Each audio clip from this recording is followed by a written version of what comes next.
quick one before we start. If you're sick of living off servo pies and guessing your way through meals on the run, this is going to help. It's Power B from Nature B. It is a full meal replacement shake. We live on it and we thrive on it. It's not a snack, it's actually a meal. And it's got grass-fed whey protein, probiotics for gut health, and it's the only shake in Australia with Nature B's Power Pollen built in. 2 shakes a day. It is that simple. If it doesn't work for you, Nature B gives you your money back, no questions asked. The intro pack's $39.95. There are links in the description. And like anything, it works best alongside regular exercise and a balanced diet. Now, let's get into the episode.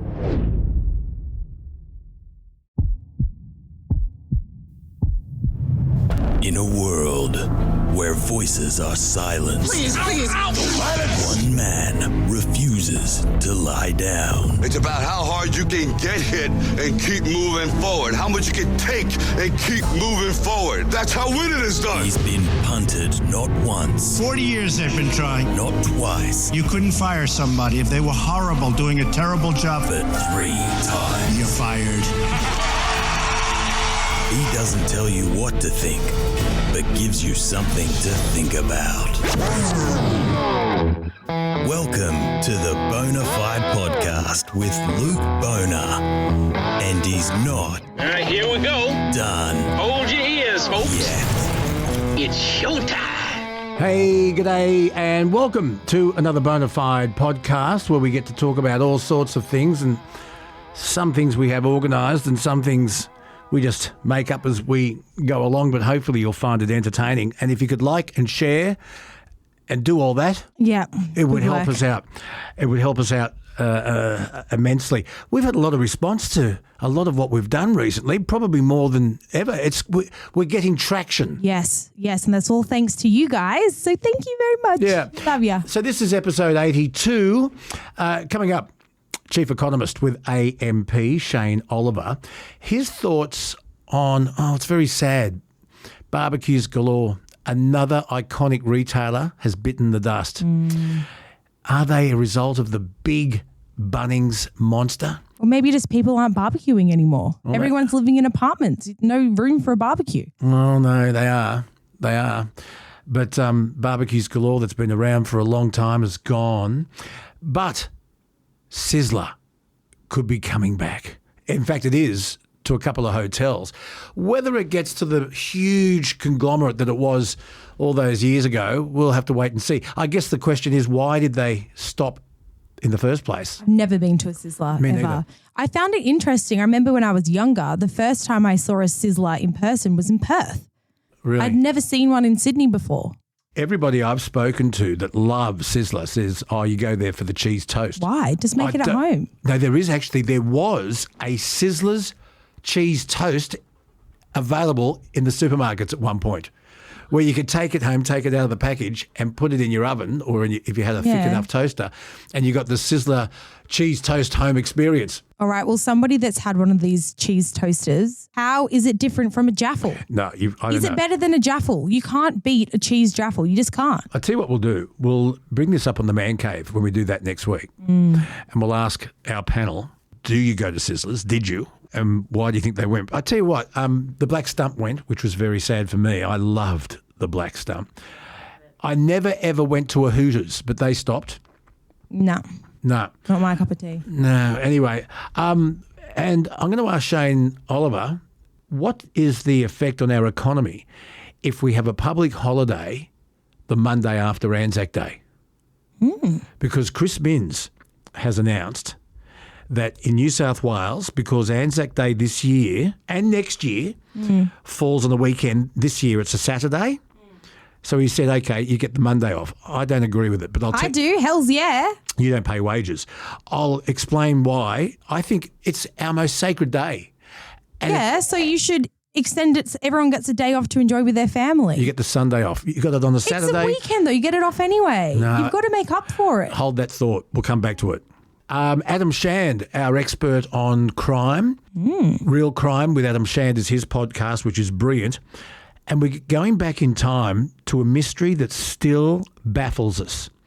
And that is the Luna Park ghost train fire. 1979, Kelsey, 6 people killed, 5 of them school kids, one a father and his son. Oh. And the allegations are that it was arson brought about by the bloke they called King of the Cross, Abe Saffron, who wanted that block of land, massive block of land. The official police reports were that it was an electrical fault, yet there are witnesses that say they saw a group of bikies, that there were people near that particular ride and around that ride that smelt a very strong smell of kerosene. But those statements were ignored by the police. The police at that time were being run by a senior detective called Doug Knight, who was corrupt. The Premier of New South Wales, Neville Wran, was in cahoots with Abe Saffron. Tragic piece of Australian history. It was like that dream world. It wasn't a roller coaster. It was a white water, the river rafting thing. Yeah. And it, oh my gosh, it fully flipped over, kind of drowned them, and then they kind of got dragged along. So the 1979 Luna Park ghost train fire. And when you listen to what Adam Shand has to say about all of this, I'd love your opinion. And I would really love to hear from anyone that was there that night. It was a Saturday in June, and it was a cold night. But the ghost train was, without a doubt, one of the most popular rides, that and the roller coaster. And this tragic fire that took those innocent lives. If anyone listening was there, especially on that night, we'd love to hear from you. Do people go to Luna Park anymore? Yeah, they do. Do they? Yeah. I feel like it's a bit lame now. It's always been a bit lame, but it was fun. My generation's ride at Luna Park was the Crazy Mouse, and you're probably hearing my dog Riley bark in the background. Sorry about that. She's a bit neurotic. There was a story in the news this morning about these ancient Egyptian things that were stolen, and one of them was a gold cat. She barked at the statue of the cat. All right, for context, people, I just found my dog barking at the fish in the bathroom. Yep, she barks at anything that moves. She's cute though. Yeah. It was called the Wild Mouse. Yeah. I love that ride. I used to have a picture of me and Holly on it. Holly, Yeah. Did you see that? Oh, I've seen the photo. Where is that? I have no idea where it is. That ride, though, always made you feel unsafe. I don't know how. It was old. It felt like you were going to fall off. But, I mean, I guess that's part of the fun of it. So we'll take a trip down memory lane, a very gory trip down memory lane, 1979, Luna Park. We'll also catch up with David Littleproud, who hasn't been with us for a few weeks because he's had a bit on. Just a little bit. But he's back on track with the coalition now. 2 new leaders of the Liberal Party, Angus Taylor and Jane Hume. I'll talk to David about skilled versus unskilled immigrants and the effect on the Australian trucking industry. I'll ask his opinion on the Anzac Day holiday. You won't be happy with his answer. And Truckie Tuesday with Rod Hannifey and guest. Yes. So all that and a whole lot more coming up on episode 82 of Bonafide. Wake it up, shake it loose. News, hot takes, fresh truth. On the weekend, the Bathurst 12 hour was on. I was in Bathurst for the very first Bathurst Hardy for Rodo 12 hour. I lived very near the racetrack at that point, and you could hear it at 4 a.m. Oh, I live very close to the racetrack, and you could hear cars zipping around there all the time. But the good thing about the 12 hour was because it started so early in the morning in pitch black, you could see the red undercover, the underneath of all the cars glowing, red hot as they went round the mount. It was unbelievable. Oh, yeah. So that you've got some very unhappy supercar drivers who voiced their disappointment after the 12 hour was rocked by a terrifying crash. This was on the Sunday, involving the race leader, Ralph Aaron, and a safety car restart. Well, look, it's part of the track. I mean, the safety car has to come out. It really does. It's great for someone who's coming very, very back in the field. It gives them a chance to catch up. Yeah. And that's what happened. I told you that iconic time with Jim Richards and Mark Scaife in the Nissan Skyline when they were ahead and the safety car came up and they declared them the winner and the crowd wasn't happy. For those that missed it, the Mercedes-AMG team, GMR, they claimed victory, but all the talk in the paddock was about the mid-race incident, which forced the endurance race's first red flag in 8 years. And if you've seen footage of the crash, The Tsunami RT car, and this is one of the wave-by cars that was up the road ahead of our leaders. Our leaders right now are through the S's, making their way down to the dipper. They're not far away from getting to that car. Here they come. He's down at the entrance to... Huge shunt for the Craft Bamboo car. Straight into it at the top of the BMW. Safety car boards and flags, safety car boards and flags. BMW M Forest Elbow, and that Safety car is out. Limiters in 10. all of the crashes that happen on any racetrack are just, I always think about like the wives. What are the wives of race car drivers called? Because you know how there are wags? Yeah. I don't know. Do they have a name? I don't know. They're scary to watch, and especially when they're going that fast around that many corners. It's pretty confronting stuff. Yeah, I'm glad I was able to take you and your mum around the track in our Hyundai Kona. Yes. Oh, I can't believe I did a lap of Mount Panorama in an electric car. We'll put the full video of us going around Mount Panorama shortly, but we do have a little video up at the moment. Luke takes you through the Bathurst Motor Racing Museum. That's up on YouTube, so go have a look at that. The trucking video is out this week, so keep an eye out for that. We'll keep you guys updated. In fact, we posted some photos of our time at the Bathurst Motor Racing Museum, and you got a comment from Julie. Yeah, so Julie said, my husband works at the Trafalgar Holden Museum and would be happy to take you for a tour if you are in Victoria next. The museum covers James Holden and his early years with Frost as a saddle maker right through to the last Holden produced. It's well worth the trip. Luke, that sounds like your dream. Yeah, I do want to go to the one on the Sunshine Coast that we talked about, which has the Peter Brock 79A9X Tirana in it. So I'm going to go there just to see that. And we also had a comment from George. He said, this is my baby, Luke. Let me know if you're brave enough to go for a ride. Australia built the best cars in the 70s. Now, Luke, there's a photo attached to this. Yeah. It's a beautiful looking car. What car is that? It's a Ford Falcon. I can't see from this angle whether it's a GTA or a GT. I think it's a GT. Is it an XA or an XB? It's got the nostrils on the bonnet. It's red with the black detailing. It's a beautiful car. It's got a front spoiler. We'll post it on the subscriber page for those that want to see it. But it's a four-door. It's a Ford Falcon four-door, and it's a GT, a Grand Tourer, but I can't see whether it's an XB or an XA. But it looks absolutely beautiful. Now, the Alan Moffat car that I showed you, where they had the 1-2 finish in 1977, that car, the Alan Moffat car, is the two-door version of that. I got to say, when I was putting together that video and I was looking at old race videos of the Bathurst 1000, they did make the best looking cars like in the 70s and 80s.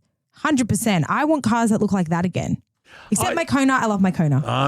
Bring back the V8. So, Luke, we also put up a little video promoting Thank You Wave Day. Yeah. And I've got to say, we've gotten a lot of response from I think there's a Facebook page called Wave to a Truckie. They're on board with it. There was also another organisation, I guess. I have to remember their name. They've actually got a T-shirt that's already got it. They've got a really cool logo. It's like a hand on the wheel doing the little hand up thing. Yeah. They want to get behind it. So May 8th, I'll set up a Facebook event. Me and James Ward will launch it, and we just want to encourage people to wave to say thank you when somebody does something nice. Yes. So this is what Adam had to say. He said, totally agree. I think it's un-Australian not to thank someone for letting you in. I've taught all my kids to always thank or acknowledge other drivers that let you in. I was recently in Norfolk Island and they have a one-finger acknowledgement to oncoming drivers, in brackets, not the bird. You know, just the finger up, the little whoop. That's what truckies do. But maybe people would get a bit, maybe they thought you were doing the pinky. No, just don't put your pinky up. Don't put your middle finger up. I gave someone the pinky the other day. What happened? He played her just like zipping through traffic way too fast. Dickhead. And I made sure he saw my pinky. And what did he do? Oh, nothing, because he's a P-plater. What is he going to? They're actually like quite scared little flowers. They just show off. Are P-platers, both red and green, are they the worst drivers, or is that just No, I mean. cognizant, what do they call it? Their frontal lobe Cognizant hasn't. consciousness. Do you mean cognitive dissonance? Is that what you're trying to say? Cognitive consciousness is where if you think, I'll give you an example. I think you're talking about cognitive dissonance. No, consciousness. So if you are sure that P-platers are worse drivers, you'll see more of them doing bad things because it's at the front of your mind. So there's another comment here from Sean. He said, having just arrived home to Toowoomba from Townsville after a couple weeks work in my live floor on the back of the Kenworth T402, I took the inland to Rocky Coast North. I can vouch 1,000% that country truck drivers 99.9% of the time wave, and 0.1% coast drivers, you get looked at like you're the one carrying COVID. And it was so bloody quiet on the UHF, unlike the good chatter in the bush. Have you noticed that people on boats wave to each other? You said this so often, Luke. Yes, we are aware. Boat people are wavers. Yeah. Sam said, I saw your post about waving to say thanks to drivers for letting you in. You can also include pedestrians at crossings waving thanks as well. What would be nice is a bumper sticker or campaign which reads, be a thanker, not a wanker. That is a fantastic, that is a great tagline. That is really good. Who said that? Sam said that. Can we send Sam some Nature Bee? I think you're going to have to ask Cookie, but sure. That's the idea of the week. Be a thanker. Be a thanker, not a wanker. Can we have that? Sam, we'll credit you, but we're going to take it. We'll send something from Nature Bee to you, Sam. Okay? That is fantastic. That's the quote of the week. That is the quote of the week. It's a beauty. Coming up, Chief Economist with AMP and some interesting thoughts on Sizzler, the demise of barbecues galore, and should we have a public holiday on the Monday after Anzac Day, because Anzac Day falls on a Saturday? Yes, we should. I say no. I'm sitting back, radio on, lukebona talking, keeps me rolling along. Stories and laughter that brighten my day. Got that bluesy rhythm, but it's swinging my way. Oh, I got the lukebona blues, but they're the kind that chase away the gloom. Tapping my feet, smiling wide, happy blues, ride with me tonight. From the outback tales to the city lights. Once again, it's time to take a deep dive into a crime mystery that still generates lots of questions all these years later. I'm talking about what happened on a cold winter's June night, 9th of June 1979. The Luna Park ghost train fire. This tragedy is widely suspected to be deliberate arson, with evidence suggesting that police corruption has concealed the truth, with witnesses reporting screaming riders trapped inside. Now, the victims, as I mentioned, John Godson, his sons Damien and Craig, along with teenagers Jonathan Billings, Richard Doust, Michael Johnson and Seamus Raleigh, they perished. Investigators and witnesses reported finding no evidence of such a fault, but did report smells of kerosene and some suspicious persons, and I'm talking about bikies, near the scene. Now, the ABC released a documentary on this called Exposed, and we'll refer to that during our chat.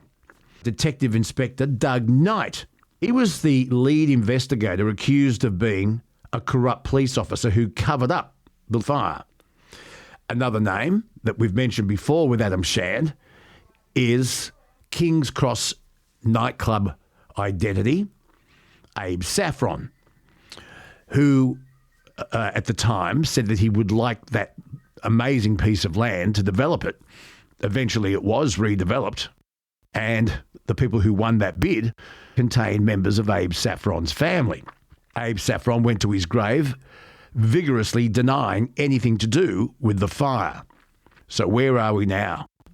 Well-known crime writer, podcaster, joins us on Bonafide. G'day, Shandy. How are you, buddy? Very well, thanks, mate.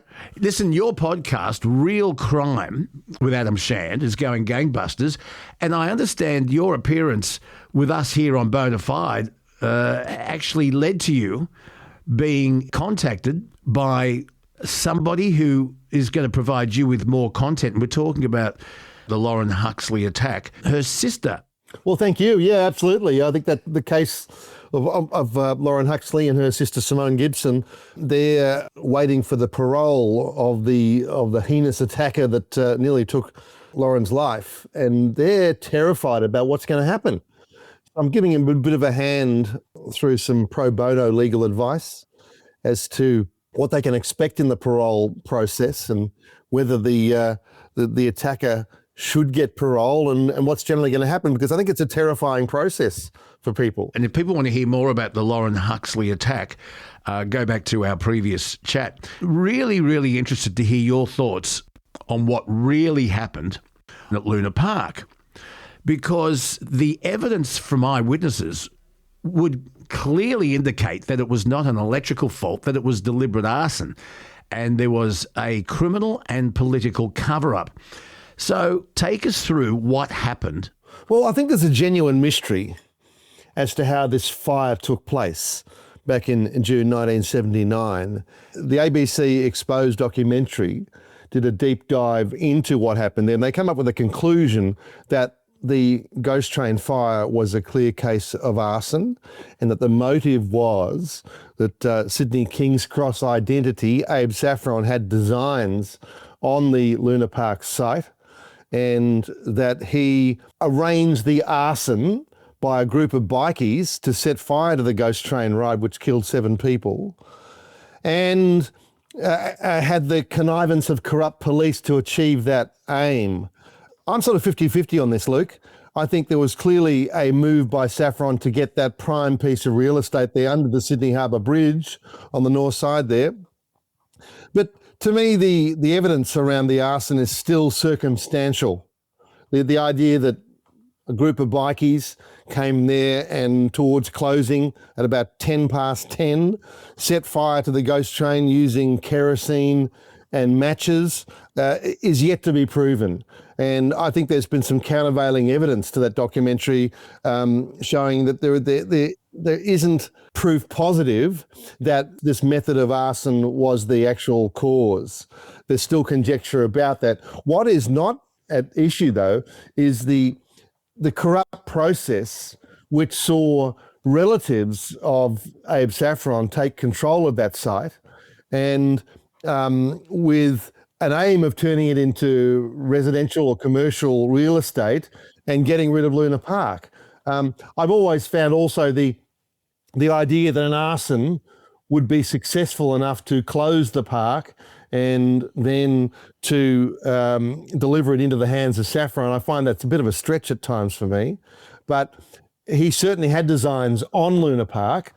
The loss of life involved there, Luke, was partly to do with the inaccessibility of the site, the fact you had thousands of people streaming out of the park at the time when the fire brigade was trying to get in to put out the fire, the fact that this ride, which was from the early 30s, it had actually begun its life over at Glenelg in South Australia, and the whole thing was shipped over to Luna Park and to create Luna Park in Sydney. So you had these very old, very flammable rides, and electrical fault, discarded cigarette, whatever. The place was an absolute tinderbox, and it went up very quickly. So I think there's still mystery about how the ignition of the fire took place. But I think there are certainly relevant questions being raised to this day about the role of corrupt police, the New South Wales government, Neville Wran, even Lionel Murphy, the High Court judge, how this process took place of Saffron getting hold of Luna Park. I just want to go back to the ABC documentary Exposed. I want you to have a listen to this. This is Richard Visor. He was a witness who said definitely smelt kerosene inside the ride on the night of the fire. Let's have a listen. My name's Richard Visser. I was at Luna Park the night of the ghost train fire on the 9th of June 1979. We were going there for a happy night out, of course, and we went into the ghost train at the beginning of the night. But later that night, during a second ride of the ghost train, something was amiss. Ghost train! We decided to have a second go in the ghost train, and as we were in there, I could distinctly smell the kerosene burning, absolutely. I smelt burning kerosene. So there's no ambiguity there. He said he definitely smelt kerosene. There were also eyewitnesses that reported seeing a group of bikies. And it was very unusual to see bikies. It wasn't a bikie thing. It was a family place. One of those witnesses was Kerry Lawson. Have a listen. As a cashier, I was out the front of the park in the little boxes, and we could see the crowds as they were coming forward. I saw 4 men dressed like bikies. What did you think when you saw those bikies? I thought it was unusual. It was not a place a bikie would frequent. If I asked you, I guess, out of 10, how sure you are that you saw bikies? 10 out of 10. She's now the 8th person to formally state they saw a suspicious group of bikies at Luna Park that night. They weren't really interested in riding rides. They were just hanging around. Were you contacted by police? Never. And I was in the next day. I was upset that I wasn't interviewed. I did have things to say. They were not interested in following up. And then you have a lady by the name of Jenny Godson, the wife and mother of 3 of the victims, who said she was not even called to give evidence at the inquest. She was going to go on the ride, but then said, no, I don't think I will, and went to get an ice cream. So what do you make of that, Adam? Well, so many ambiguities in this process, so many anomalies. And you're right, people should have been able to give their evidence, and particularly the tragic situation with the Godson family where her whole family was wiped out and she never got to give the evidence. There's still reasonable doubt about these accounts. And I have some questions, for instance, about these so-called bikies. 4 or 5 individuals, long hair, motorcycle boots on. 1 or 2 witnesses claim that they heard these individuals talking about what had happened, that one had said, I used kerosene and matches to light it up, and another one saying you shouldn't have done that. Doesn't sound like a very professional arson to me. The perpetrators having a discussion afterwards about whether they should or shouldn't have done it. That has always piqued my cynicism somewhat, and the fact that another of the witnesses, Les Dowd, who was probably the prime witness talking about the bikie theory, he later changed his story. He was regarded as a person who made up stories by the police. He was interviewed for the ABC show as well, and he seemed less than convincing with his story, in my opinion. There's the story that he was supposedly leaned on by corrupt investigators, including Doug Knight, who was the officer in charge of the investigation. He obviously had his own links. The problem with all this, Luke, is that there was enough corrupt activity going on in New South Wales to suggest that this sort of a conspiracy was possible. That the copper involved, Doug Knight, was regarded as a fixer on behalf of corrupt elements in New South Wales. And he had connections to the even more corrupt Police Commissioner Bill Allen, who was connected to Saffron. So it's quite easy to put on a whiteboard all the connections between corrupt police, corrupt politicians. There's enough circumstantial evidence to link all these individuals to say that there was a motive to burn Luna Park down at that time because Saffron wanted to get hold of the real estate. But the actual arson evidence to me is a little weak, and it always has been. And I think this is why this is still a mystery to this day. I think people are out there who still know what happened and they're yet to come forward. And I don't buy the argument that these bikies unidentifiable. Everyone knows somebody. You think after all these years, if you were involved in the arson of Luna Park and there were 5 of you, that one of you wouldn't give up the others? In my experience, bikies, criminals of all stripes, over time, they have a conscience. 7 people died in that fire. Clearly, there was even on the official account, there was disagreement between this group about the fact that it should have been done. So I find it hard to believe that nobody's spoken after all these years to say, yes, I knew that bikie and he was the one that did it. The fire department at North Sydney had given a number of warnings to the proprietors, telling them that a lot of it was very unsafe. Anyone who's been to Luna Park or knows Sydney, that there's only one access road coming down the hill. Tell us about Abe Saffron, the King of the Cross. Who was Abe Saffron? Well, Abe Saffron was a nightclub owner and strip club owner and sometime brothel keeper, it's alleged, who really was one of the main corruptors and gangsters of Sydney over a long period of time. And he controlled a number of clubs in the Cross. He had designs on real estate across the eastern suburbs of Sydney. He built a fortune really on his relations with corrupt police, corrupt New South Wales politicians, and he rose to a position of some power. A lot of inquiries into him, a lot of investigations. Very little was able to be pinned on Saffron, and I think it was mainly tax evasion and like Al Capone. Well, that's right. That was the only way they could go in. But he clearly had deep connections into police. There's evidence that he had friendships with corrupt Police Commissioner Bill Allen, right up to the Premier, Neville Wran. He was always regarded as a boogeyman. There's a certain amount of anti-Semitism that goes into the profile of Saffron. I think it was certainly applied in this case that he must have been involved with the deaths, the tragic deaths of these 7 people in the Luna Park fire. But when you think about it, it's a pretty monstrous allegation. If you're going to burn the park, do you have to do it when it's open? He had been involved in several fires of properties to which he was connected, insurance jobs and so forth, but no one else had lost their lives.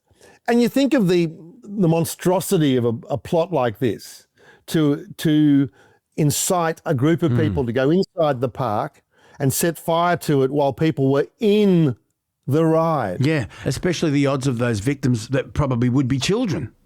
Correct. You are going to murder people in that situation. Anyone who would set a fire in a situation like that would know you are going to murder people. So was this part of the bargain? Was the price worth paying? Was the prize worth attaining at the cost of 7 lives? Would the conspirators stay quiet all these years if that was the case? I have my doubts about that. And I think, as I say, there's a little bit of anti-Semitism that drives some of the conspiracy theory around this, that Saffron, who was Jewish, was the kind of person, and the associates around him were the kind of people that would be prepared to see the deaths of 7 innocent people in order to attain a real estate prize. I have my doubts about that. Do you think we'll ever get to the bottom of this? I think we will. I think there are still people out there who know the truth. And it may be. But their statements, there were people who were willing to go to the police with statements, and they say that their statements were ignored. One of them was Gregory Chard, who was a patron who told police he definitely smelt kerosene at the origin point of the fire. He says, and if we take a listen, his statement was ignored. I actually saw the fire starting up in the ghost train, and I smelt kerosene burning. You smelled kerosene? Yeah. And where do you think you started smelling kerosene? As I went back inside from the cage area. I told the police that, and they was very interested. Nothing came out of it. When you say they weren't interested, what do you mean? They asked me, how did I know there was kerosene? I said, well, I know what kerosene burns like, it smells like, because I used to go prawning. And you felt the police sort of disregarded that? Yeah. And there are other witnesses who said that the police, under the instructions of Doug Knight, Senior Detective Inspector Doug Knight, to alter their statements. It does smell of at least a cover-up. Well, it does smell. I mean, with all due respect to the witnesses, are they arson experts? Have they typically been at fires where kerosene has been used? Is it possible that what they were smelling was the various flammable materials going up in the ghost train? Was it necessarily kerosene? Did anyone see someone with kerosene? It just falls somewhat short of evidence beyond a reasonable doubt. It's circumstantial, there's no doubt, Luke, and this is why the controversy rages to this day.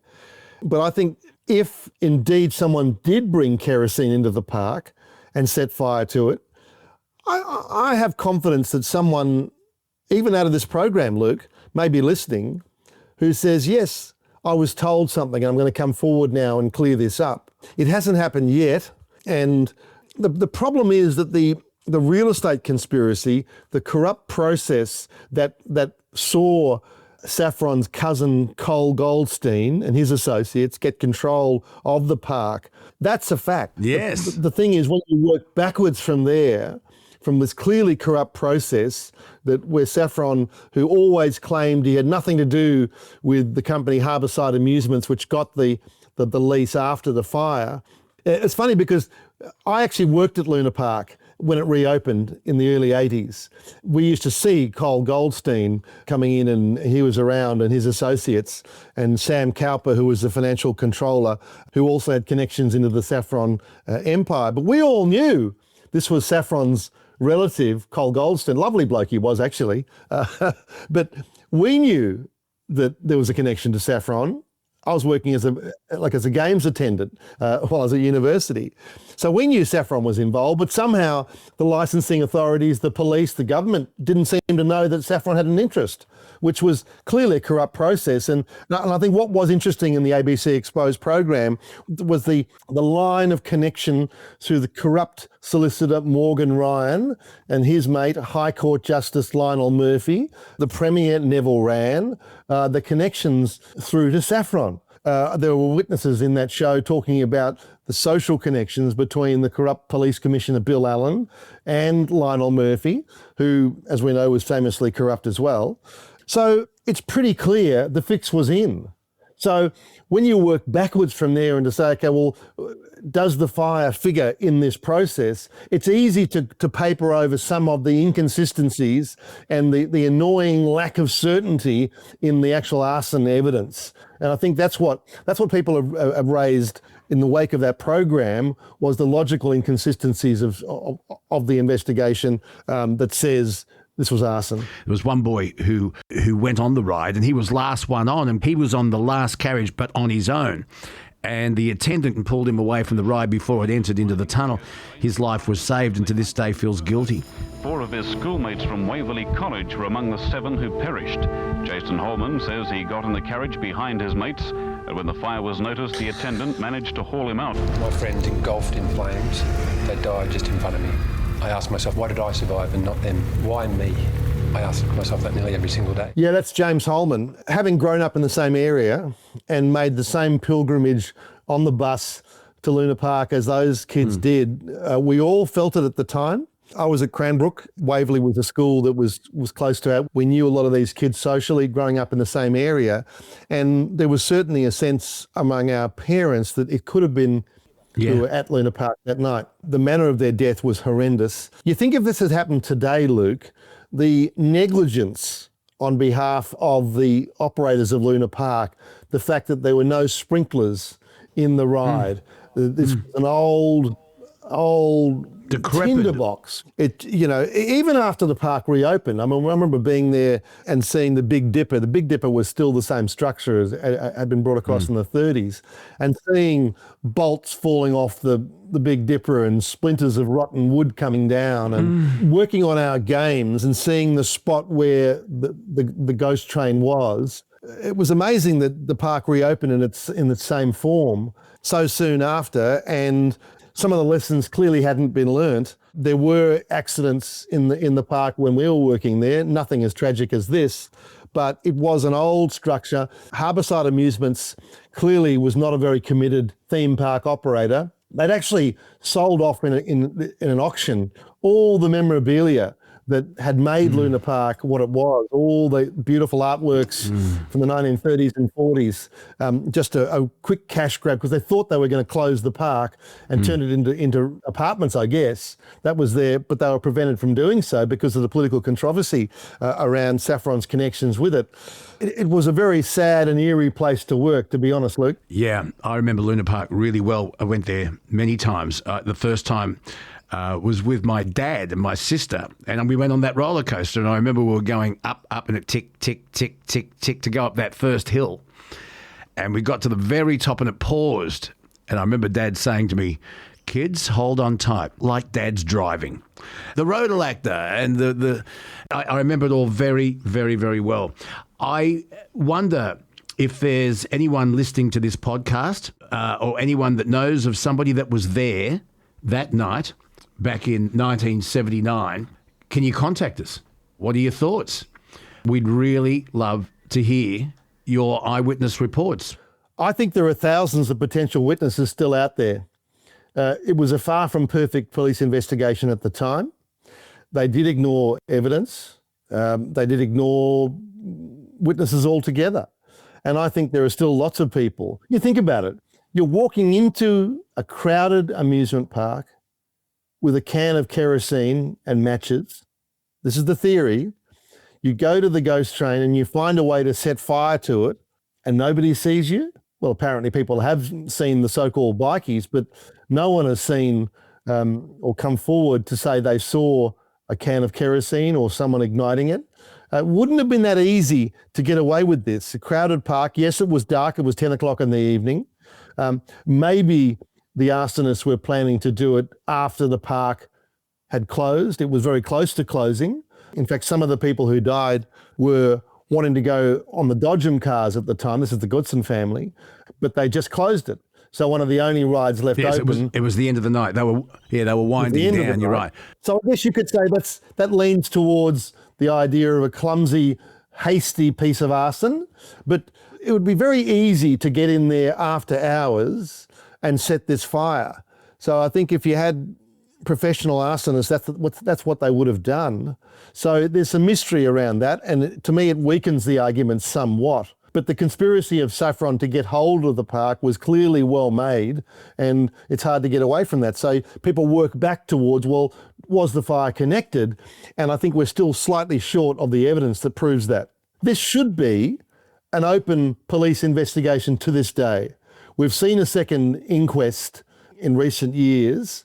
That's also been inconclusive. If indeed 5 individuals came in there to set the fire, I don't accept the argument which was put forward in various media that it's impossible to find these individuals. Why? Why is that? If they're out there, they still have evidence. They may well be prepared to give up each other. They would be now in their mid to late 60s from the descriptions that people gave at the time of these early 20s bikies milling around, talking about what they'd done. That's what I find most remarkable, Luke, is the evidence, even on its most positive face, has people standing around after the fire's been set, talking about what they've done. You shouldn't have done that, and someone saying exactly what they'd done. I find that hard to believe. And as I say, one of the main witnesses, Les Dowd, he's changed his story, and that's explained by the fact that there was pressure put on him to change his story. I have doubts about that, and his credibility has been called into question, not in this case, but he had a reputation as someone who made up stories. In fact, he was charged with making a false report at the time and fined $100. He was found guilty. So a conspiracy is difficult to maintain. The Hells Angels say that when 2 can keep a secret if 1 is dead. And I think this is the kind of situation we're in here, where you've got 5 individuals at least who know the truth of this arson, allegedly. No one's ever said anything. Why would they be protecting each other so assiduously after all these years, particularly when you think you've got 7 innocent people who've lost their lives, and the destruction of those families involved it's hard to believe that someone could keep this quiet all these years. Saffron is dead. Jack Rooklin, who's supposed to have been another co-conspirator, is also dead. They're all dead. So where do you fear retribution from these days? Why would you be holding back on information that could deliver an answer to these families? We all the families involved had the utmost sympathy from the public, and the Carroll family in particular, we all knew very well, and they never recovered from this. They never recovered from this tragedy. So I'm just surprised, Luke, that someone wouldn't come forward and supply the critical information that I think's still out there. This is not an insoluble mystery. There were thousands of witnesses there, Luke. I think the truth is still out there to be obtained. Adam Shand, you are an absolute star. I love everything you do. Real Crime with Adam Shand. And I can't wait to hear your chat with Lauren Huxley's sister. And I hope this bloke stays in jail. Well, that's right. Yeah, it's going to be. I'm going to talk to Simone and Lauren as well. Wow. And it's all thanks to you, Luke, that we had a chat about this, and then you pasted on your very active Facebook page, and Simone came on there talking about their fears that the monster who attacked Lauren may well get parole.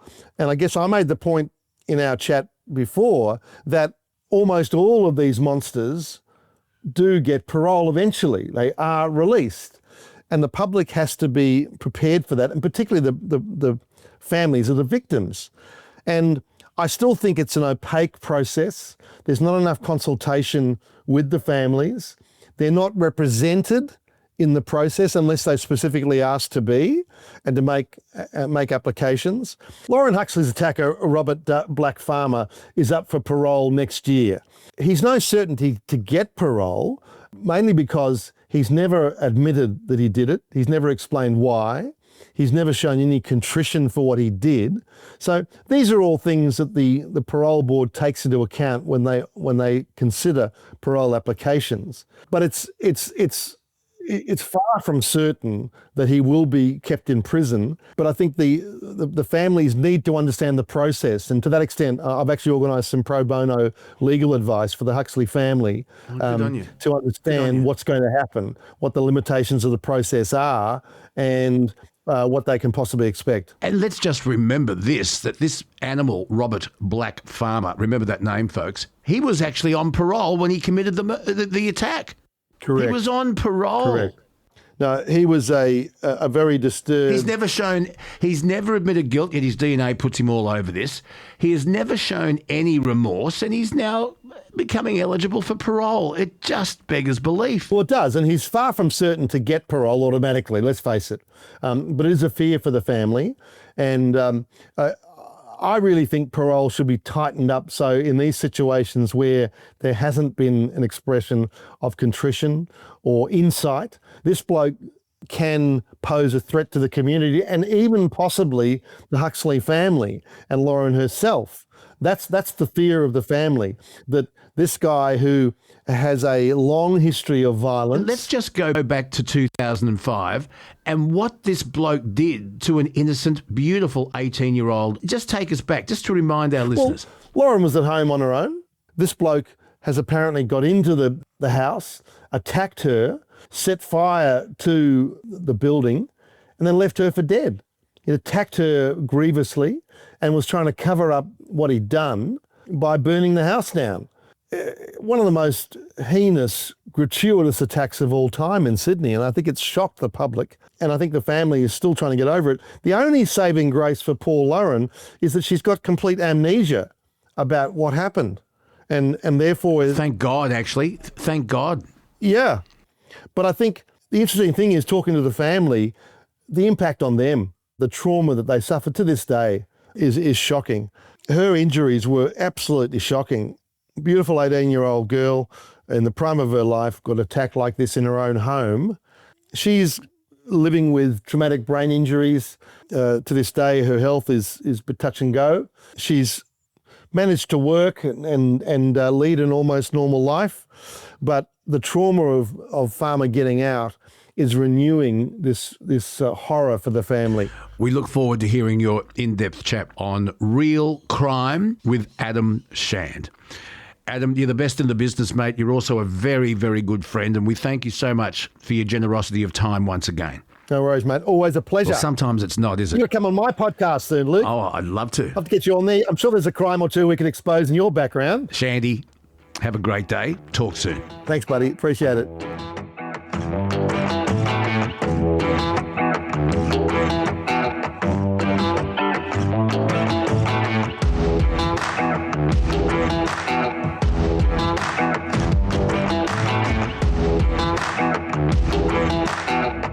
Well, we haven't been able to speak to the leader of the Nationals, David Littleproud, for a little while now because he's had one or two things on. David Littleproud has blamed Susan Lee for the Coalition's dramatic January breakup. He was on the Weekend Today show and he was highly complimentary of his assessment of Mr. Taylor, Angus Taylor, describing the Hume MP as having hit the ground running. We'll talk to him about that in just a second. But the Coalition band is back together. A couple of new lead singers, if I could put it that way, in Angus Taylor and Jane Hume. But there's a fair bit I wanted to talk to David Littleproud about today, but particularly at the time of recording this particular podcast. It would appear that One Nation, the primary vote today, has risen to 23%, which is level with the coalition. One Nation would have pulled 5 points clear, 25-20, had Susan Lee remained leader. So the change in leadership appears to have stalled things slightly with One Nation. The cost of living is number one thing on people's minds, and I totally get that. The other thing I wanted to talk to David Littleproud about was this decision by the New South Wales Premier Chris Minns, who was announced that New South Wales is going to have an extra public holiday this year and next year when Anzac Day falls on a Saturday and a Sunday. Remembrance services are held nationwide on the day, the 25th of April. But only people in Western Australia and the ACT had previously been granted an additional public holiday on the following morning. Now, I've said many times how I feel about this. If Anzac Day falls on the Saturday, well, if you overdo it at the two-up, you've got the Sunday to recover. I think having the public holiday on the Monday not only raises enormous costs for small businesses and wages, but it takes away the importance of this most precious day, the most sacred of days, Anzac Day. We'll talk to David Littleproud about that and a few other things right now. He's on the phone. David Littleproud, welcome back to the Bonafide podcast. We've missed you over the last couple of weeks, but you've had a few things on. Yeah, we have, but look, it's all sorted now. The National Party took a principled stand when we voted against a bill that was going to take away freedom of speech without a proper process, without us being afforded an opportunity to speak. And we had our ministers sacked, and that's not how the coalition rules operate. So we left the coalition because we couldn't return until those three were reinstated. And that was the principal position we took. And Susan Lee got to the point where she accepted that. She welcomed us back, but obviously her party had a different position about where her leadership was, and we've now got Angus Taylor as the leader of the Liberal Party. We respect that, but the decisions that we made as a party were predicated on how we were dealt with on a hate speech law that was an absolute overreach. It should have been narrow and more prescriptive. That's all it had to have, but instead it reached into other parts of free speech that basically said that if you give psychological harm to somebody, you can be charged. That's not freedom of speech. So, you know, we're disappointed it got to this. We took a principled position as Nationals and we stood by them. And we're glad the Liberal Party understood that in the end and came back. And we didn't think it had to get to that, but obviously Susan Lee had a different point of view. All right, let's get the rear vision mirrors off now, because you've got the band back together, a couple of new lead singers in Angus Taylor and Jane Hume. David Littleproud, tell us about your relationship with Angus Taylor. How's he going to go? How's the relationship with the Nationals and the Libs going to go now? Oh, really good. I mean, I've known Angus for nearly a decade, worked with him closely in Cabinet and worked with him closely last term when he was under Peter Dutton. I have no issues whatsoever. He's a conservative, and I think you can see that in his values of what he's been talking about, that he wants to restore your standard of living. He wants to protect our way of life, and that means that and under Albanese, we've had too high immigration and too lower of standards of the people we're bringing into this country. And we're going to only get your standard of living back by having a proper energy policy, by not taxing you. So he's got back to the basics, just the common sense that the National Party support. And Angus is a bloke I can look in the eye, shake his hand and say, that's a deal, mate. We're both from the bush. So I think he's proven himself, but I've dealt with Angus for a long time now, and I've got a lot of faith in Angus Taylor. I would love very much to be able to talk to Angus Taylor on this podcast soon. Maybe you can help me organise that. Yeah, happy to, and I'm sure he'd be happy to. And that's, I think obviously he's hitting the ground running, and it's about those principles and making sure that our way of life's protected. And it hasn't been for the last 4 years under Anthony Albanese. Our migration's been too high. Our standards of who we're bringing in have been too low. We need a migration policy that works for this country to bring the skills in we need. They poured in 1.3 million people without thinking about bringing in some tradies that might help build homes when we've got a housing problem.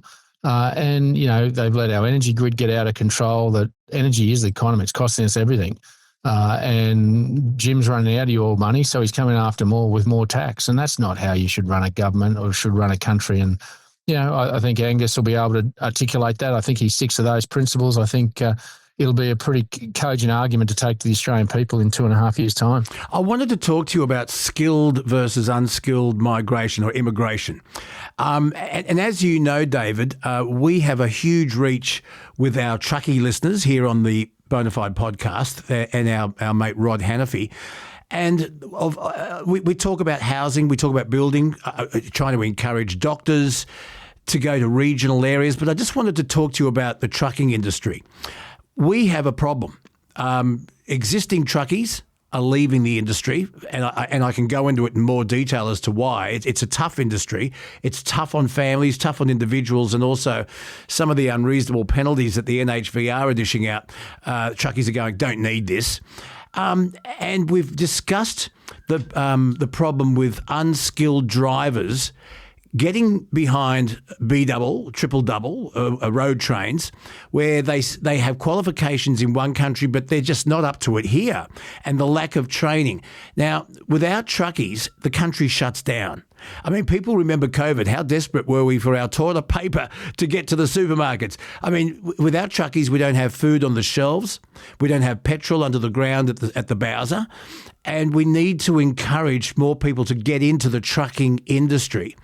And there's been a lot of racism accusations aimed at, in particular, Indian drivers, whether that's warranted or not. That's also another topic for discussion. But you're in touch with regional Australia. That's what the National Party is all about. What do you make of the trucking industry? Because Rod Hannifey would love to hear your thoughts. Well, it's frightening. It's not just the lack of truckies. We're actually seeing large truck freight companies go under. Yes, absolutely. Because of what we're talking about, the regulation, the costs. I wouldn't say there's racism from our truckies. I mean, where you talk about these equivalency of skills and you talk about Indians, that's something that needs to be looked at by government. It's not saying we don't like Indians. And I've had trucking businesses say to me, their issue is not that they're Indians, it's the fact that they're given equivalency, but they don't have the rigs that we have in India to the scale and to the conditions that we have, and they're given an equivalency that opens up a risk profile to other truckers, but to other motorists, that we should be honest about. And as legislators, that's not being racist, that's just being sensible. And when we're giving equivalency to skills from people from other countries, and it doesn't matter whether they're truckie. I talk about we need plumbers or electricians. Well, we also need them from other countries, but they should have a skill that's equivalent to the standard that we expect or better. So there's no racism in this. The fact is that we need more drivers. It's one where we've got a skill shortage, and if we're going to bring them in, the equivalency should be there, and that's where government needs to step up. But we also need to look at what we're imposing by the National Heavy Vehicle Regulator. They haven't covered themselves in glory, and they're sending a lot of these trucking companies broke, let alone the small mum and dad contractors that are so important, particularly for regional areas, because the big guys, they won't come to many parts of my electorate. It's the little family operators that do the job for us.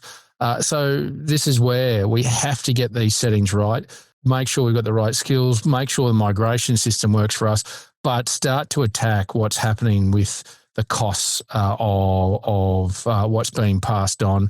I fear this government could get rid of the diesel fuel rebate. Now, what that is that's an overpayment of tax, and the government's running around saying, we should take that away from heavy vehicle users. That is a tax they're already paying. If that happens, we'll see another Razorback. This country will pull up. You can't run this country as geographically spread as what Australia is without trucks. This is an issue. When we were in government, we started an apprenticeship that was to get you into the trucking industry, and that's sort of been let go. But we need to look at how do we bring people into the industry, and they're paid reasonable money, but it is a lifestyle challenge for particularly family adults that have family at home, and that's a challenge we've got to try and work through. It is. It's a really tough life, and I think it's made even tougher by over-regulation. And also there are trucking companies that are scamming the workplace. I mean, yet they advertise for a driver. The driver says, yes, I'm qualified, I can do that. Oh, right, well, you're going to have an ABM because we're going to put you on as a contractor. And they're cutting corners, paying less and less. And people are leaving the industry. And young Australians are going, why would I want to get into it? Back in the day, young kids would want to become truckies because their dad was and their grandfather was, and the law would allow you to go for a ride along with dad and get used to it. It's a different world now. We've got to change the culture in this country. Rather than just keep putting more regulations that add costs to the guys that are doing the right thing, we're going to police and penalise. You don't just keep whacking regulation upon regulation. Every time someone does something wrong, go, well, everyone's going to do it wrong, so we're just going to put another regulation because that adds costs. David, how do we encourage more skilled immigration? What level should it be at? Because we need doctors in regional parts of Australia. We need builders. We need engineers. If we're not providing and making them here in Australia, the only other way to do it is to import them. Where should our immigration levels be and our skilled immigration levels be? Yeah, well, so we have a skills list. For 3.5 years, the government prioritised dog groomers and martial arts instructors above, some tilers or roofers or plumbers or doctors. Because regional Australia is where we do have a skill shortage. What we said is that at the last election, we should have a 25% reduction in the numbers that we bring in and slowly get that back to a number that is sustainable with the skills we need where we want them to live. And not just saying you just come and go wherever you want. We tie you to the skill we need you to be and where we need that to actually transcend, particularly when you look at regional areas. Because we're given the greatest gift we can give to any person on this planet, a ticket to Australia. So we should be choosing who we want to come, what skills they have and where we want them to live. And so this is the conundrum that can be fixed and fixed just with a policy lever. It doesn't cost you a cent. The government can do this with a stroke of a pen and not cost you a cent. And we can have a migration system that has a high standard that brings people with the values that we aspire to here in this country. But we bring the right numbers in with the right skills to solve our nation's problems. That's the opportunity that lays in front of us. It's not a difficult one. And that's the most frustrating thing is that Albanese's just had an open door policy and brought people in that don't aspire to our values, in fact, hate our values and our way of life. That's not how a country should operate. We've got the whip hand on this, and this is where, as a government, you can fix it and fix it quickly. David Littleproud, I know you've got to go. One last very important question. Are you ready for this? Yeah. Okay. So people in New South Wales have been granted an Anzac Day long weekend. In fact, for the next 2 years. And could be in line for more public holidays. Chris Minns, the New South Wales Premier, has announced that New South Wales will have an extra public holiday this year and next year when Anzac Day falls on a Saturday or a Sunday. What do you make of this? If Anzac Day falls on the weekend, should Anzac Day stand alone as that very special day? Or if it falls on the Saturday, should Australia get the Monday off as well? I'd love to know your thoughts. Well, I'm going to be Captain Killjoy here. I don't think you should. Someone's got to pay for it. I'm with you, David. I think Anzac Day is such a special day. If you grant an extra day, I mean, if it falls on the Saturday, you've got the Sunday to relax and get over it. I mean, to give the Monday, to me, it takes away the importance of this very, very special day. But sorry, I asked you the question. You go. Yeah, well, look, the reality is that it's great for Chris Minns to issue it, but he doesn't have to pay for it. Think of all those small family businesses that have to pay for this. The reality is this is, along with Australia Day, our two most sacred days in this country. It shouldn't matter what day it falls on. We go and celebrate it. We don't need another holiday to get over it. We should be proud of who we are, what we've achieved, the sacrifices that have been made by over 103,000 Australians who've made an ultimate sacrifice to this great country. And to just have a holiday for the sake of, I'm sorry, those 2 days, and we should the only people that should be working on those days if they were on a weekday are essential workers. You shouldn't be able to swap out Australia Day or Anzac Day to go to work and to swap that for a day off on a Monday down the track either.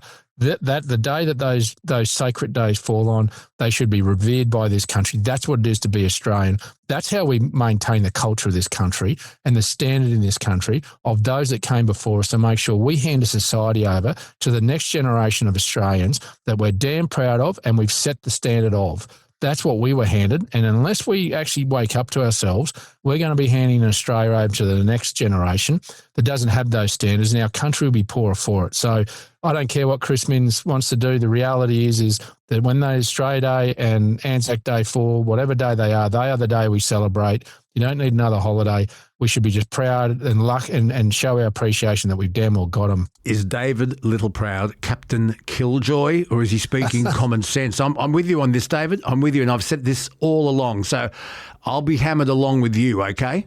David, we'll talk again in a couple of weeks, hopefully a little bit longer next time. I know you're under the pump.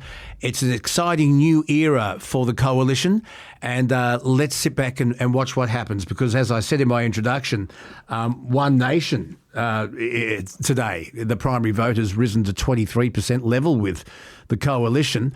I wonder how many One Nation people answering and saying yes to One Nation in these polls are just registering a protest vote because they're disenchanted with the coalition with the way it is at the moment. Yeah, well, they're angry with everybody. No one's got a majority. The country's angry. And it gets back to what Angus Taylor's talking about. Our standard of living has dropped and our way of life is being threatened. We just got to get back to some common sense.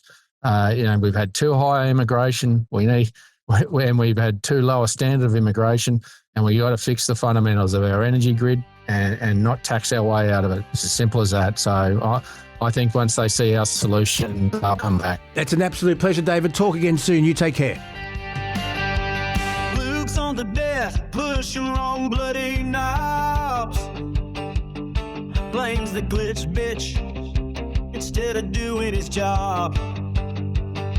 Kels rolls her eyes, says, mate, just shut up. She runs this whole circus while he drinks from his cup. We're Bonafide and busted, but you legends stick around. Through Luke's chilly meltdowns and his bulletproof head sound. Rod's yelling about pre-reflectors, Bill's digging up the dead. And thank for this mad mob who listen instead. Well, who would have thought that over the last 10 years, some amazingly iconic retail brands have fallen over?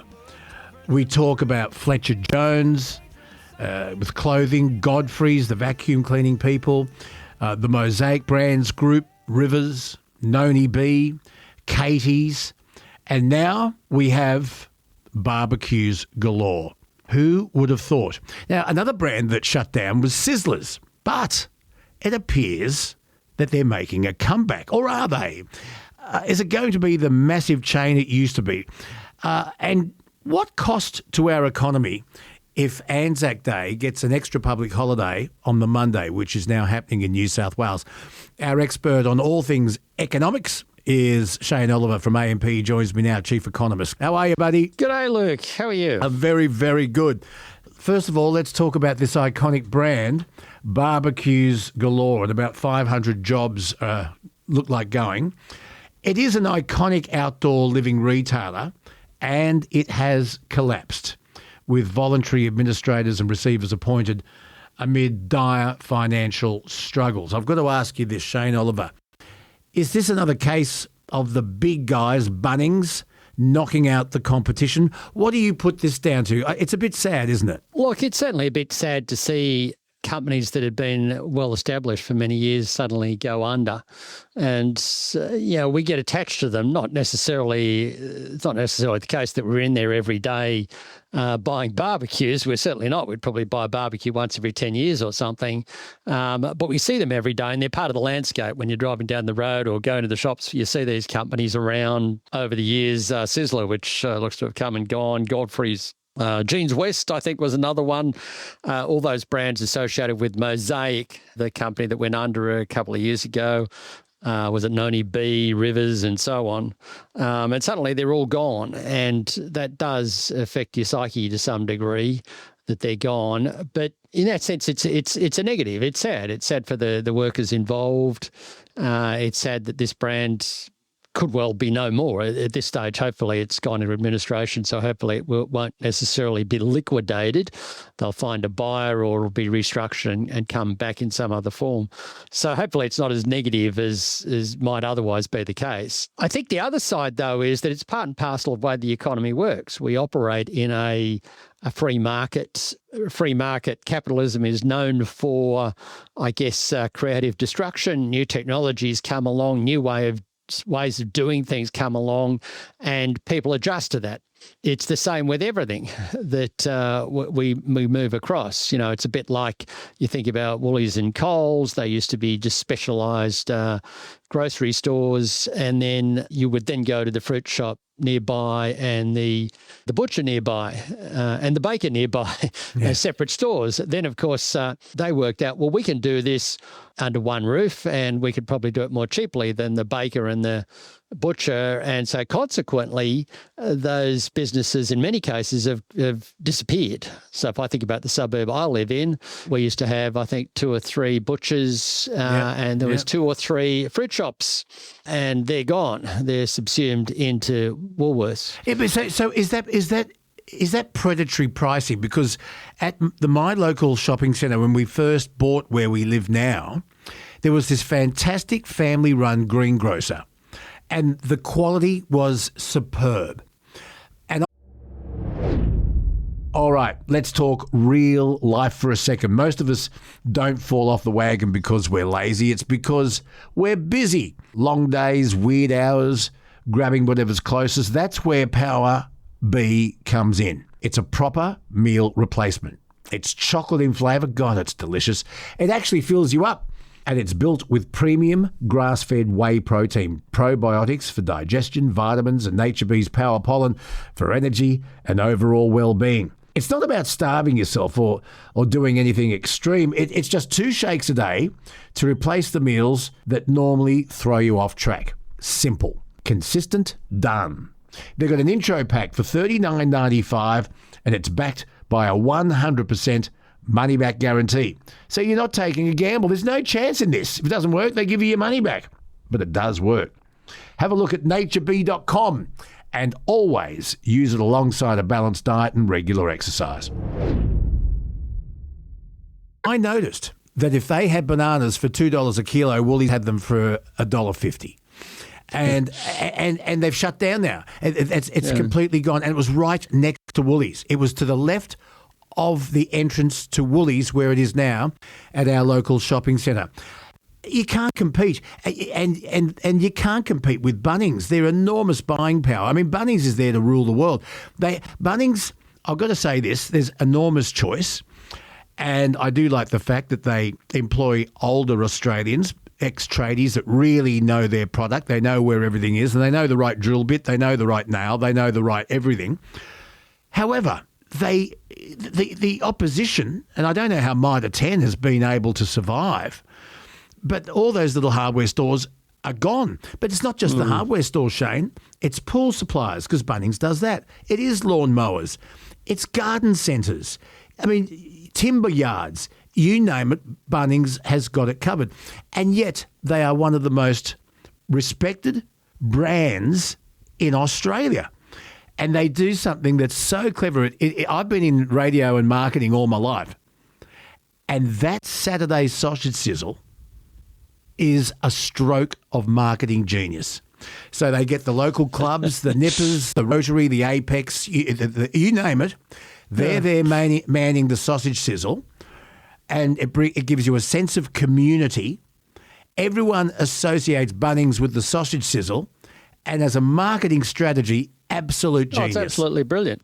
But the whole thing is absolutely brilliant. This big barn concept, which is, again, a US import, but we seem to have perfected it in the case of Bunnings, it's something that we like. It's where we go, you know. So there's two forces going on. There's this innovation, natural innovation, and I don't think it's right to stop that from occurring. So much as I get sad when I see the disappearance of brands that I like, you know, I think that's the way the free market works, and people vote with their feet. So at present, you've got these new technologies come along, a new way of doing things come along. So the Bunnings comes along, and people think, oh, that's not bad. I can go there and get a lawnmower and a barbecue at the same time. You know, do it all at once. And as you say, the buying power is huge. They're doing everything in a giant barn, so the costs and the rents are often lower. And naturally, because everything's so big, they can command a lower rent per unit of goods sold than, say, a Barbecues Galore can. Woolworths and Coles have done exactly the same thing, but in a slightly different market. But they've done exactly the same thing. So that's what's happening there. And then at the same time, people are under cost of living pressure. Yep. So if you look at the situation compared to 5 years ago, an average wage these days will buy you about 5% less than it did 5 years ago. Prices have gone up 5% more than wages have.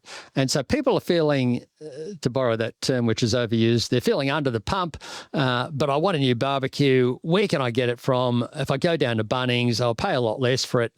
It's nice and convenient, so I'll just go in there rather than go to Barbecues Galore. That's what's happened here. Same with the greengrocer or the butcher. Yeah, where do I get this stuff from? I need it. I've got to have it, but I can get it from Woolworths a lot cheaper, and that's just the way the markets have gone. Is it predatory pricing? I don't think so. It's just competition that they've been able to do this. Can it cause longer-term problems?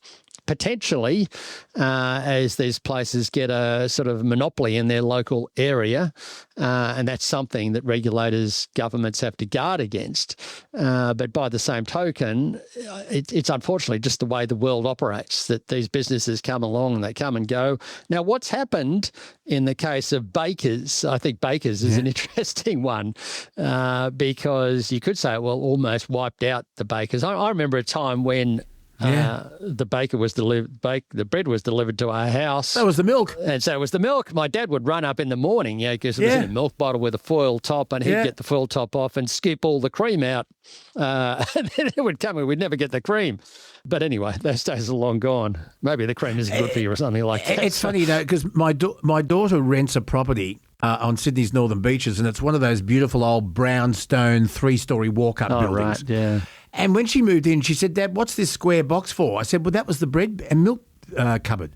It opens on the other side, and your bread and your milk would go in that little square that opened up into your kitchen." Yeah. It's from another era. But you know, I wonder, because people at dinner parties will pontificate and say, "Oh, I only ever go for Australian-owned brands." But do they really? Yeah. You know, no, if there was an aisle in Woolies and Coles, because this is my idea, if there was an aisle that only sold Australian manufactured and owned products, selling everything from beetroot and pineapple to cereal, bread, yogurt, you name it, but only Australian owned and Australian manufactured products, but chances are it'd be expensive as well. Do you think if Coles and Woolies had the Oz-only aisle, the Oz aisle, the Aussie aisle, would it last long? Would it be successful? I don't think so, to be honest with you. I mean, people might go there for novelty value initially, but then they'd work out that it is probably more expensive. I mean, obviously, because it of our costs us wages to set up an Aussie aisle.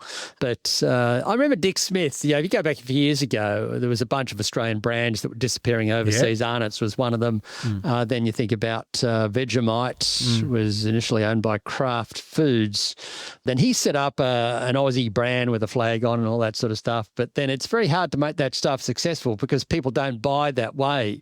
I try and look out, if I'm buying asparagus spears or tinned peaches, I'll try and look out for the Aussie brands, but oftentimes you just don't have time. And if you're strapped for cash, then you'll just buy whatever's the cheapest. And a classic example of that is Holden's. Everyone say how horrible it was when Holden and Ford closed down. But why did they close down? Ultimately, it wasn't because the quality of their cars was poor. You go back 10 years back, when this was happening. The quality of those cars was very good.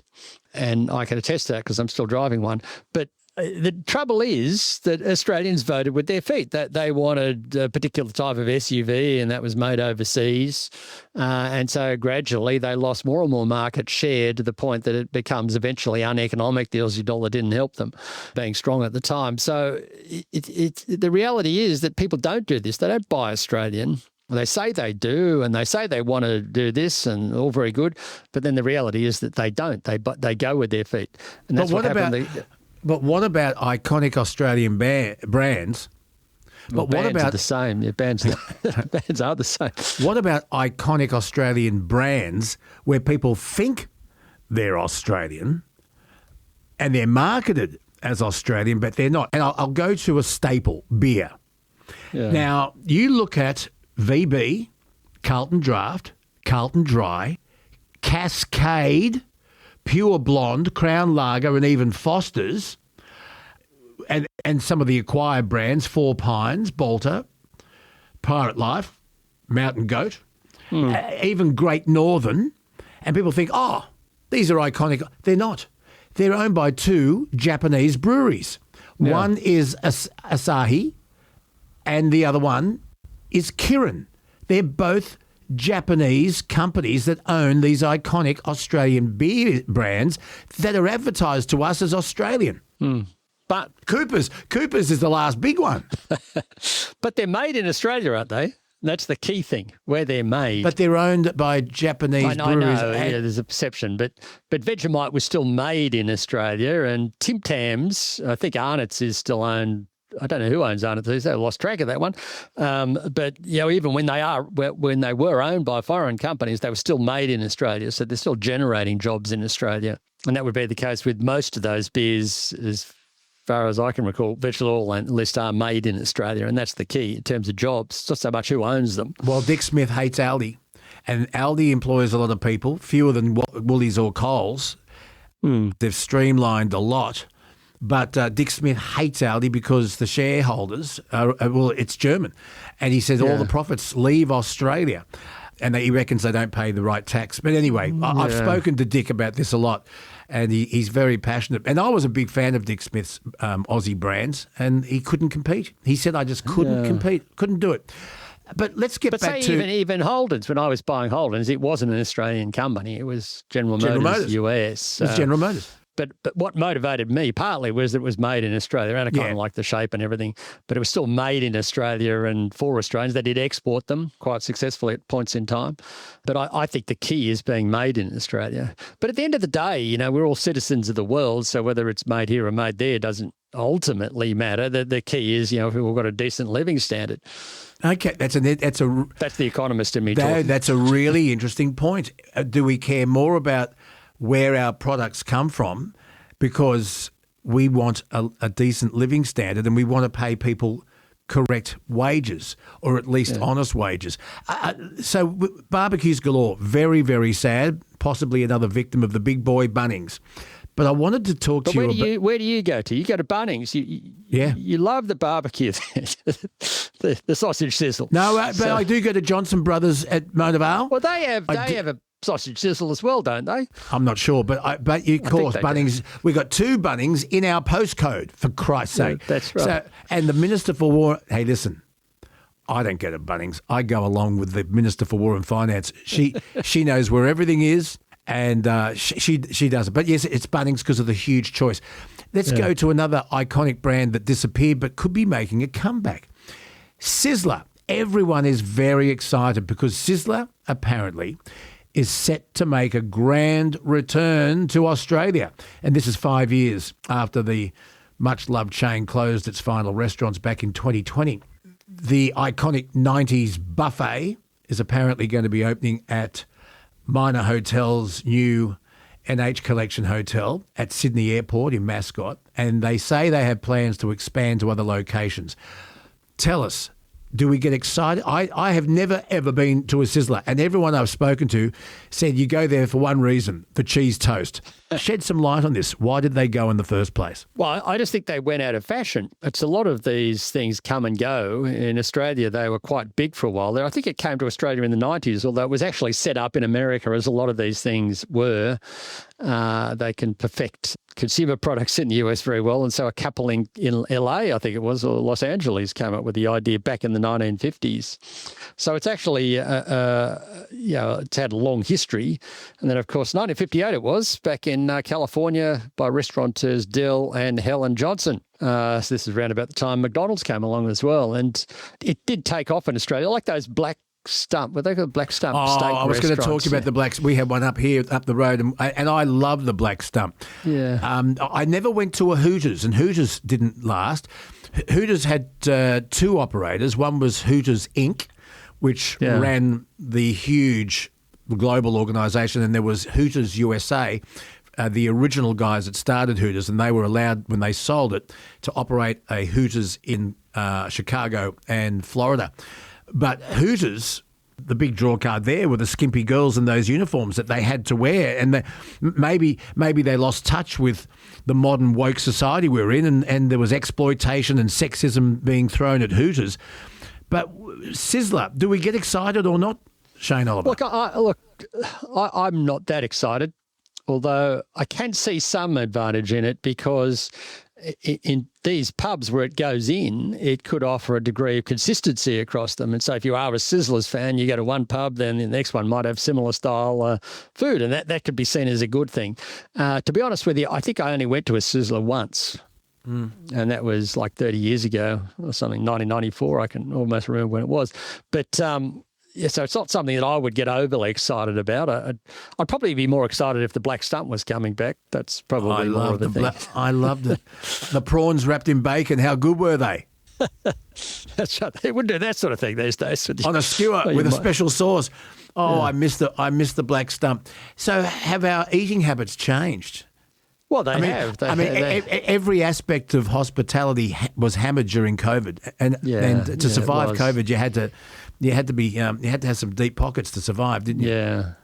Look, eating habits are interesting in Australia. On the one hand, there's a cost of living crisis, which we constantly hear about. So people want to save money, so they'll buy more stuff in Woolworths and pre-prepared stuff. But by the same token, when they go out, the fast food chains are still there. They're still big.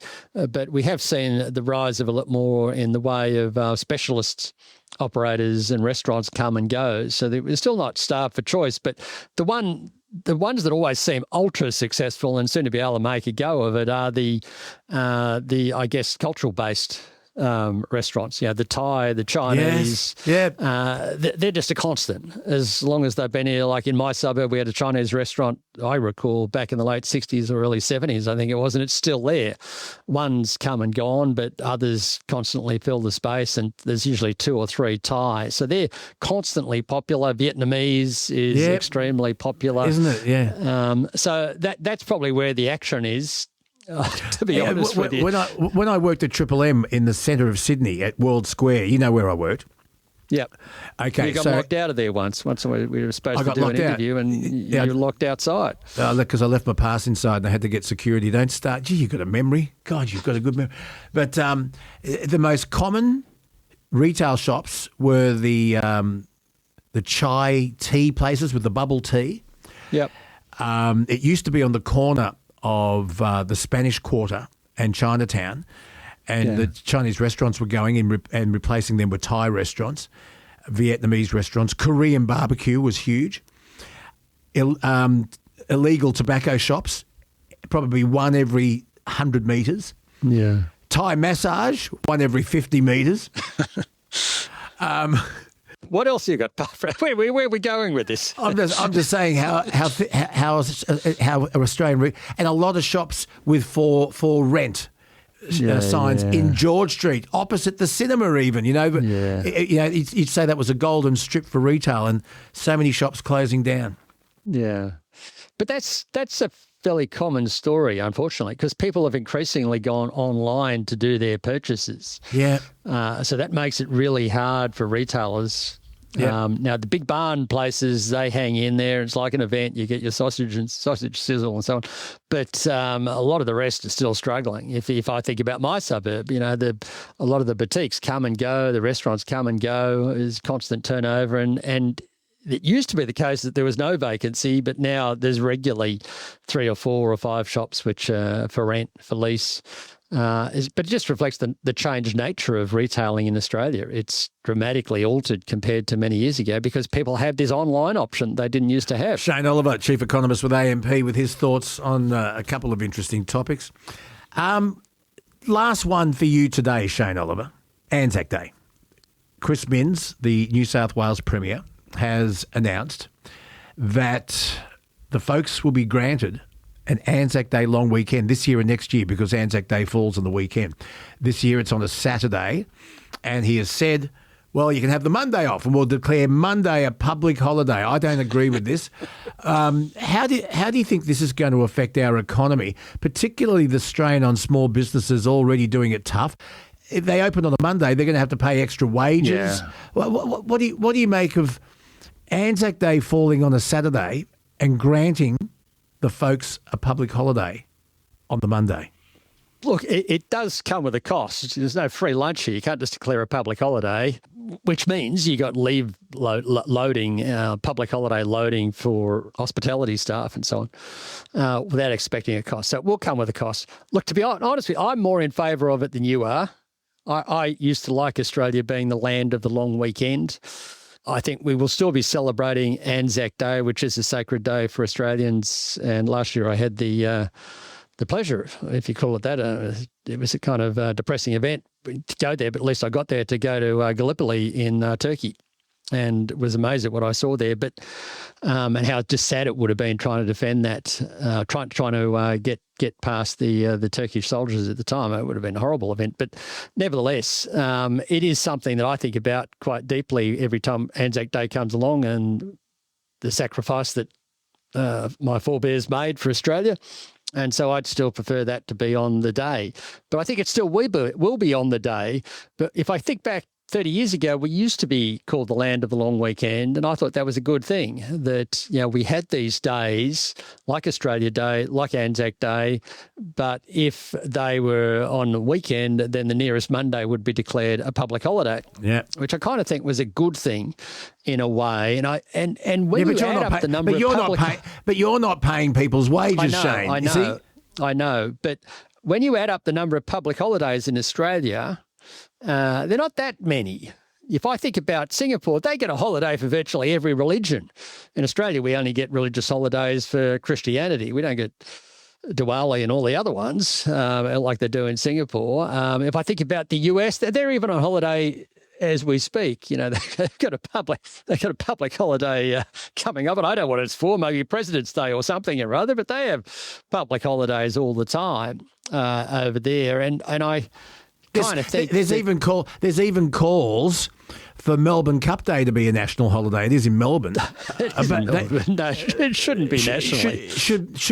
Well, it's the race that stops a nation. Yeah, but I'm looking at the RBA, and I'd be really annoyed if that's the RBA day. Of course. In fact, the first Tuesday, and the RBA make their announcement at 2:30, so the race is on at 3:00. So I'm stuck looking at the RBA. Well, I'll tell you a story.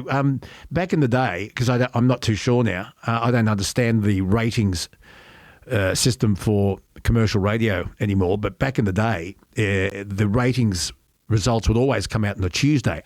Eight surveys a year, but the results always on a Tuesday, except if the rating survey was due to come out, usually November, so it'd be survey 7, it would come out. If it came out on Melbourne Cup Day, they put it off and released the ratings on the Wednesday. So I used to say it was the race that stopped a nation, it was the race that stopped the station. Oh, jeez. But so the whole country does come to a halt in Melbourne Cup Day. Why don't we just call it a public holiday? Give us another one. Yeah. Well, maybe, but we only come to a halt in the other states for a couple of minutes at 3:00. No, everyone takes the afternoon off. Bullshit. I can't take the afternoon off because the RBA comes I in know at 2:30, you can't. And then they have a press conference at 3:30. See, they should put that off to the next day. Oh. I give you. Anyway, put some numbers on it. The Australian economy is close to $3 trillion. If my maths are right here, and I allow for working days and a bit on the weekend, because a bit of activity does occur on the weekend, that's about $9 billion a day. Hopefully my maths are right here. $9 billion a day in economic activity. New South Wales is about a third of that, so it's $2.5–3 billion a day. So obviously, if we're not working on Anzac Day anymore, on the Monday, then that does come with some cost. So if any activity does occur, it occurs more costly because of leave loadings and so on. So there is a cost to that. The way I would look at it, though, is that increasingly a lot of people work around it, whether you have a public holiday or not, because I guess it won't be if the Anzac Day is on a Monday, Tuesday, Wednesday, Thursday, Friday, then you still just get that day. It's only every 2 out of 7 or something that years get affected by this. But so it will come with a cost, but I think there's a danger in exaggerating it. And I think Australians do get a benefit from having these occasional public holidays. And on the one hand, yes, retailers and hospitality have to pay more leave loadings and so on. On the other hand, public holidays are typically an opportunity to get out there and spend. So if this public holiday is not actually but we're supposed Day, to stop. But we're supposed to stop spending to try and fight inflation. Come on. You're the economist. We're not. Yeah, but not totally stop spending. If we're going to stop spending to stop inflation, then we might as well cancel Christmas. Are you advocating that we eliminate Christmas to eliminate inflation? Now, that wouldn't be a very good thing. No, I don't think that'd go very well for my listeners. Hey, what we have to do seriously is work smarter. That's what it's all about. Work smarter. And unfortunately, the country is over-regulated. Takes half as long to build a house or a unit than it used to. You could go on and on about this forever. They're the things we need to fix up. Productivity, work smarter. Sorry, this is the last question for you, Shane Oliver. When there's a major leadership change in a major political party in Australia, does that affect the stock exchange? Does that affect the Australian dollar? Does that have any effect on the economy now that we have Angus Taylor and Jane Hume in charge of the Libs? And the coalition's back together? No. It will have no impact on the share market or the economy or interest rates in the short term. It could have an impact longer term if it leads to a better opposition, then that's seen as a good thing. Yeah. If it leads to a worse opposition, then that's seen as a bad thing. But short term, it doesn't have any impact. And I guess markets know that the current government has such a huge majority that it's probably going to be in there for a long time. Yeah. So any impact is still, I don't know, 5-6 years away before. Okay. I thought it was worth asking. Shane Oliver, thank you so much for your insight. Good Lord. Good Lord, yes. Good Lord. And I'll let you crunchy granola out of here, and we will catch up again in a couple of weeks. How's that sound? Sounds good, Luke. I look forward to it.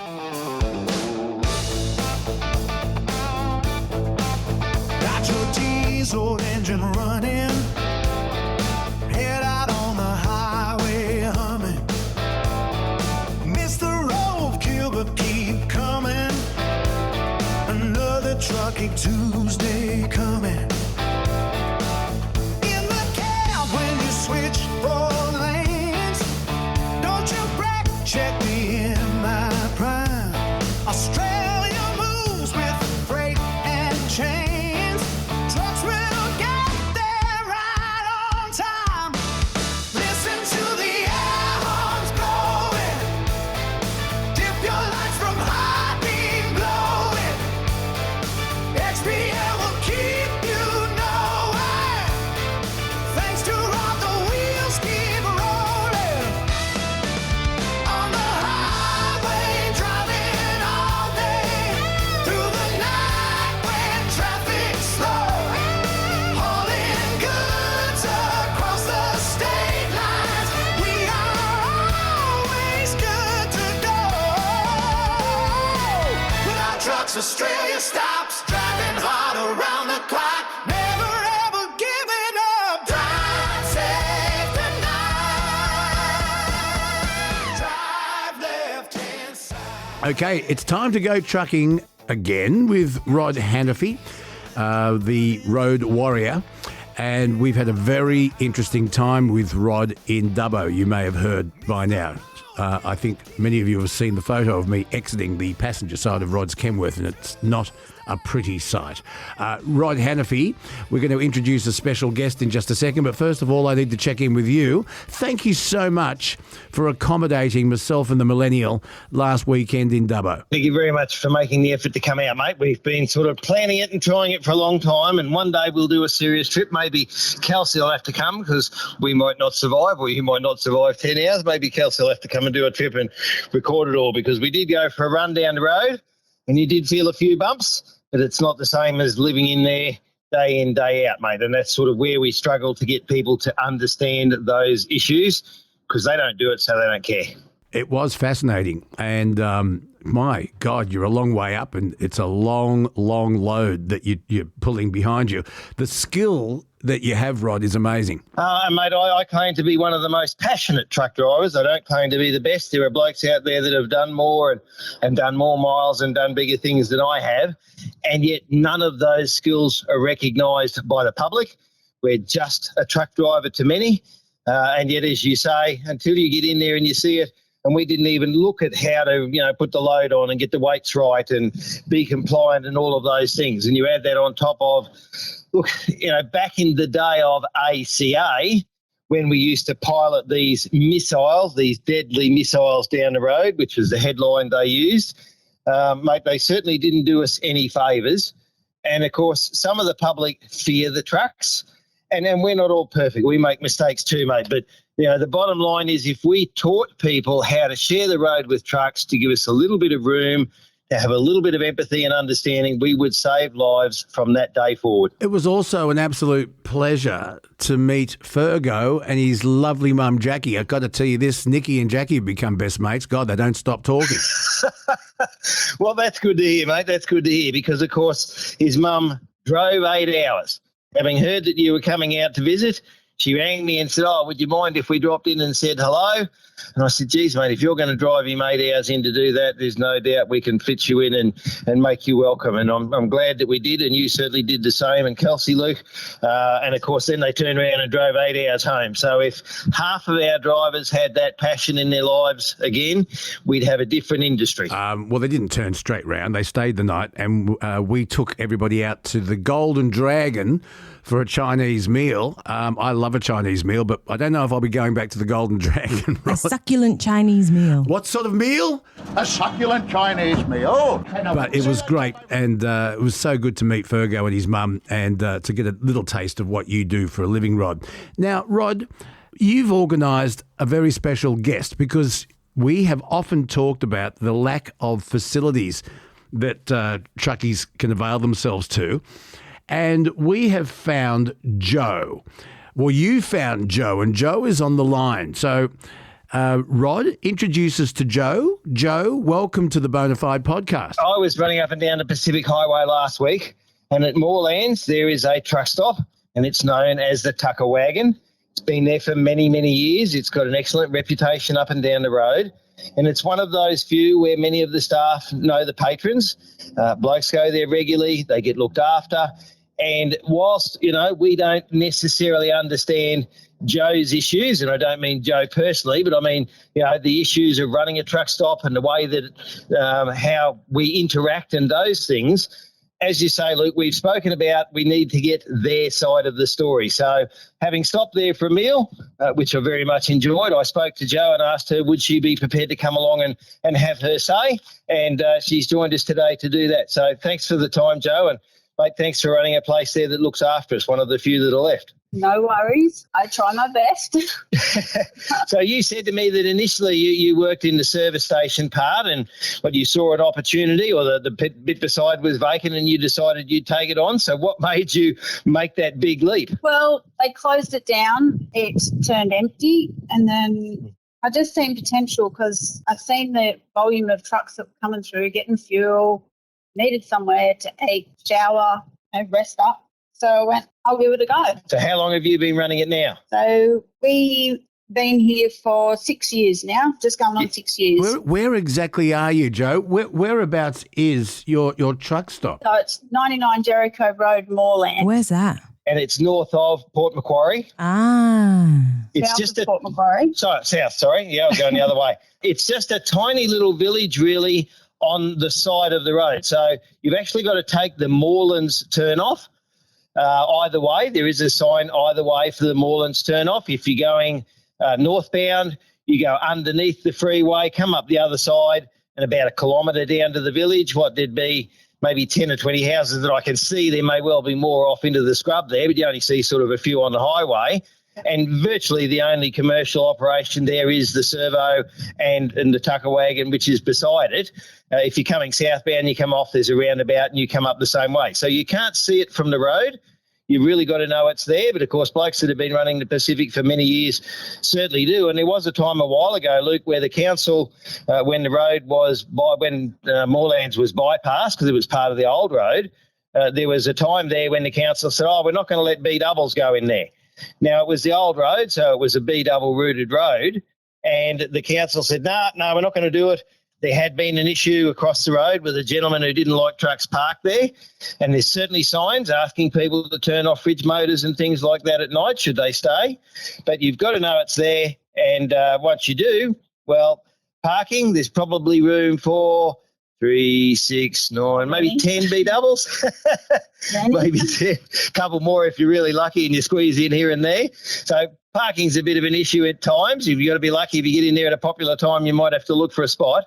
But, mate, they've been there a long time, and Joe, we really appreciate the fact that you make that effort to look after us. So you've been there 6 years. What's the best part of it, and what's the worst? I just like seeing, people go out happy, well-fed, enjoyed their food, hearing comments back like it's the best on the highway, seeing people walk out content, happy, rested. Joe, we often talk about the lack of healthy food for truckies. It's very easy to get quick food that's going to, raise your cholesterol, put on weight, food that fills you up quickly, but then shortly afterwards you're hungry again.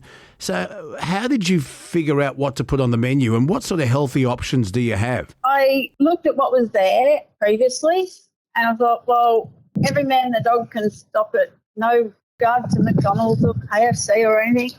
But when you're a truck driver or on the road all the time, you need a good, healthy feeling food. So I thought veggies, mash, salad. What's the most popular meal that people order? Probably between your veggie smash and steak or chicken schnitzel. Classic. Because Rod and I were talking many years ago about a big service station just up the road on the M1, and it has Hungry Jack's, McDonald's or KFC, and then next to it, it had Oliver's. And Oliver's was supposed to be a healthy option food vendor. And they started to go broke. And the fact of the matter is, even though that healthy option was there, people were still choosing to go to the fast food big chains. And it was very sad, Rod, wasn't it? It certainly was. They tried and they didn't succeed. And look, many years ago, one of the fuel companies started a healthy thing on the road. They tried it for a while, but not enough people bought it. So obviously, if it doesn't sell, they're not going to take the effort to put it in there. I've got to say, Joe, I actually would like to suggest, I don't know whether you have a Caesar salad. I see seem to be a little bit more popular with some drivers now. We've got a Caesar salad. There you go. I didn't know that. I didn't see that. I'll have to Didn't try read that the next menu. time. Exactly. Well, I knew what I wanted. I went in for rissoles, and then I did have, I think I had a chicken schnitzel one day as well. So they've got a lovely little restaurant there. There's probably, 10, 15 tables, Joe. There's a TV. They've got the industry magazines. In the past, when COVID came along, we spoke about some of the problems COVID had, and you had a couple of issues with that as well, Joe, and the way that we were treated. Like, how were you supposed to eat that veggies and steak in a bloody plastic tray on your lap? It was just ridiculous the way that we were treated. They wanted us to keep delivering everything, but not to be able to get decent food into us to have fuel for the people. So how did you go with COVID, Joe? That was a bit frustrating, just to see people like truck drivers having to eat out of a foam container with plastic knives and forks, and they're allocated and they potentially have to have a break. Really, having a break means, sit down, have a hearty meal, relax for a bit, but how can you relax when you're sitting on the side of a highway or a road on your fuel tank with a plastic bowl of food? It's just, not right. Yeah, it was really bad. Yeah, Australia still wanted its groceries and, during COVID, its toilet paper, but they treated the truckies really badly. I've got to ask you this. I'm glad to hear that you've got rissoles because they're Rod's favourites. Homemade ones. Yeah, what's your recipe? What is the Tucker Wagon rissole recipe, or is it like Colonel Sanders with his 11 different herbs and spices? Is it a secret? Well, it's basic, but it's got a couple of little hidden hints to it. How good was it, Rod? We'll keep them a secret. Oh, mate, they were lovely. And gravy? I like salad. Yes, absolutely. A few chips and gravy and salad. Beetroot and onion and tomato, and that's a good beetroot. So, look, it's really good. And the atmosphere there is good, Luke. Like some of the places now are a little bit more remote, I suppose. You feel that bit isolated. And how you're supposed to recharge your battery, and I mean that figuratively. You know, you're stuck in the truck on your own.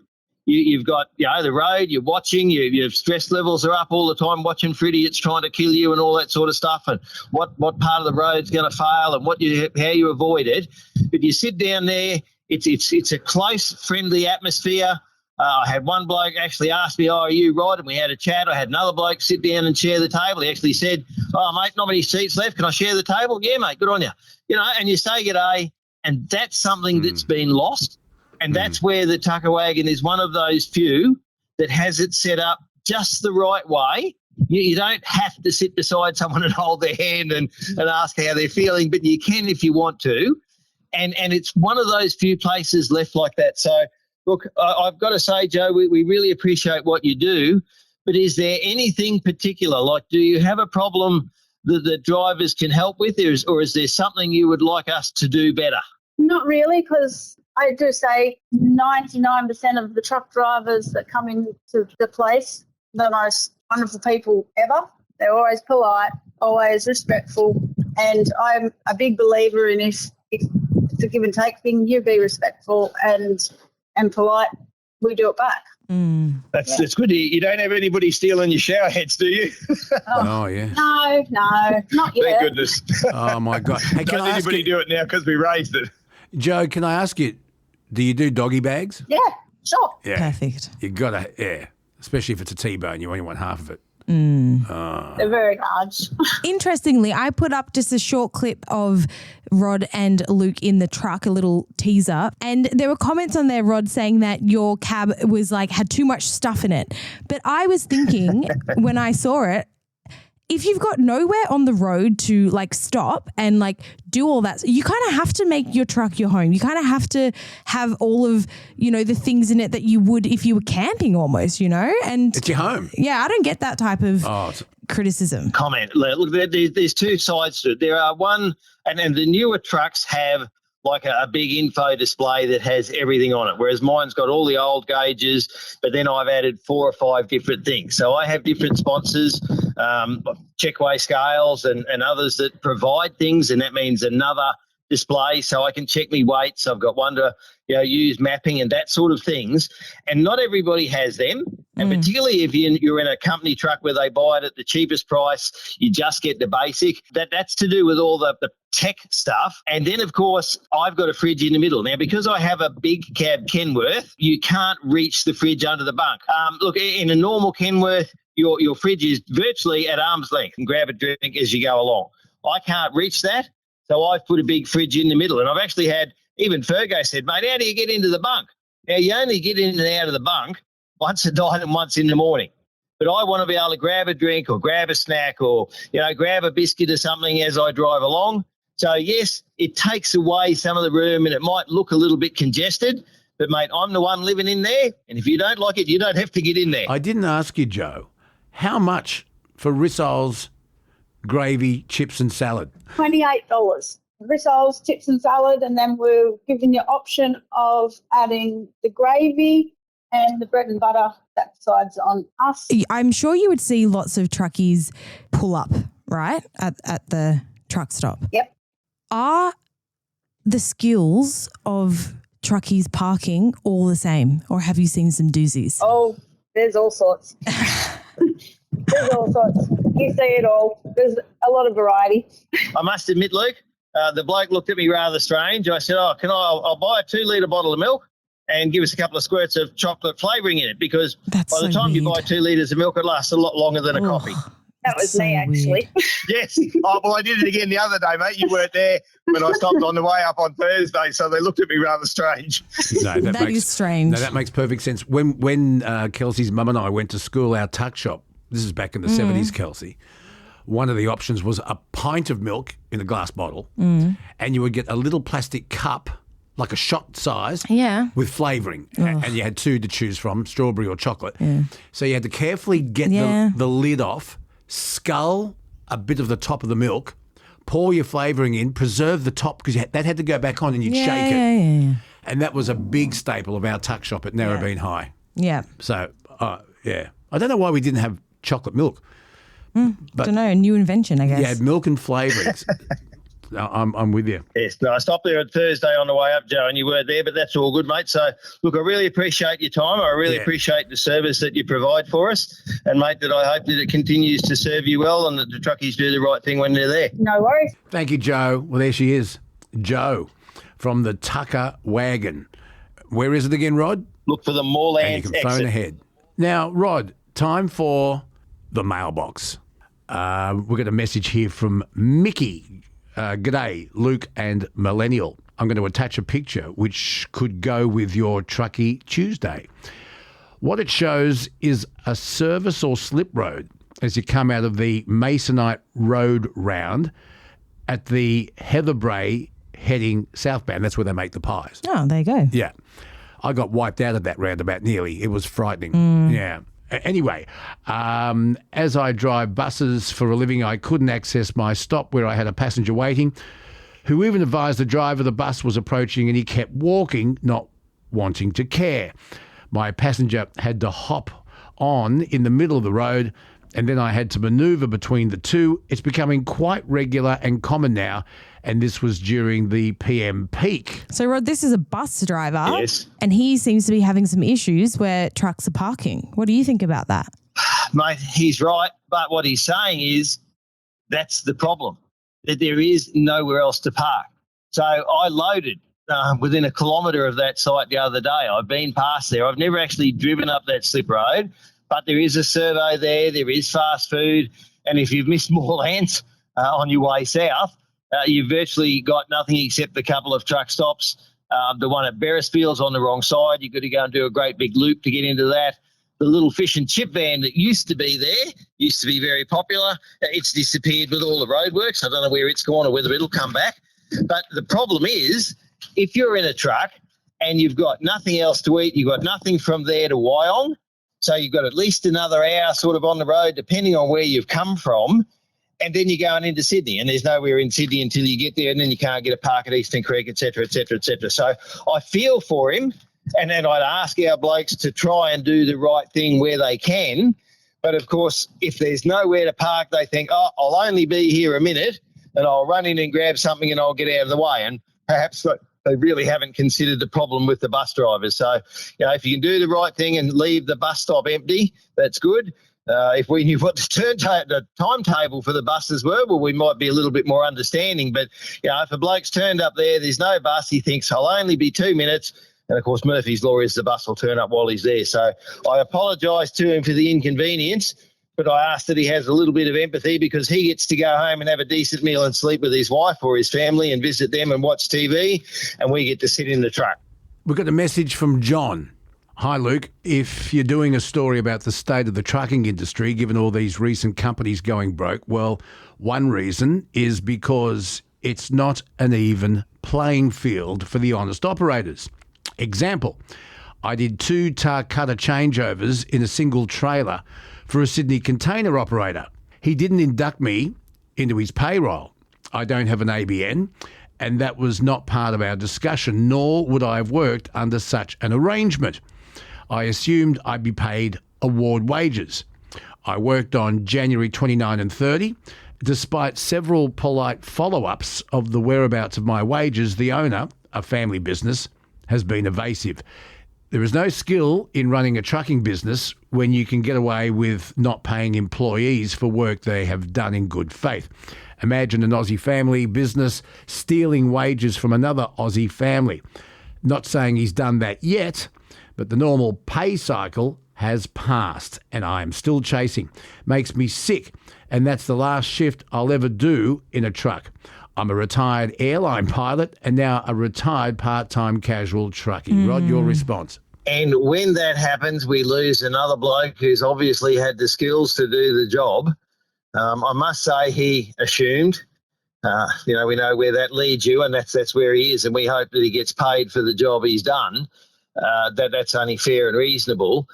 I think one thing is you got to be a little bit more forceful up front, how much, particularly when it's a casual thing. It's not like you've been there a month and then you think, oh, geez, I wonder why I'm getting paid here after I've been here a month. You ask, what's the job pay? How do you pay, mate? Make sure that you're going to get paid for it. You're going to do the work. Make sure you're going to get paid. So I'm sorry that he's done that. Obviously, by the time he goes to the small claims tribunal, he'll be probably a long way retired.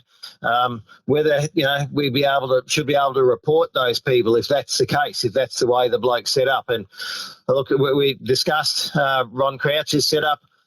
He's come out and said, look, he's thankful that all these people have got a job. He's still blaming not just sham contracting, but others. But if a company can advertise in a magazine and say, we want you to come and work for us under an ABN, the ATO should be on their doorstep the following morning and say, I want to see your records because we think you're ripping off the system. And they're not just ripping off the drivers, they're ripping off the government as well. So you'd think there would be enough incentive for them to get out there and actually do something, wouldn't you? You would think when it's advertised like that, it would be easy, as you say, to follow up and police. In the past, it was hidden. A few people did it. A few people knew. A few people survived on it.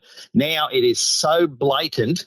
It is to the point that we're in a race to the bottom. And look, in the last 3 days, I've had 3 different people say, I am really concerned where it's going. We're in a race to the bottom.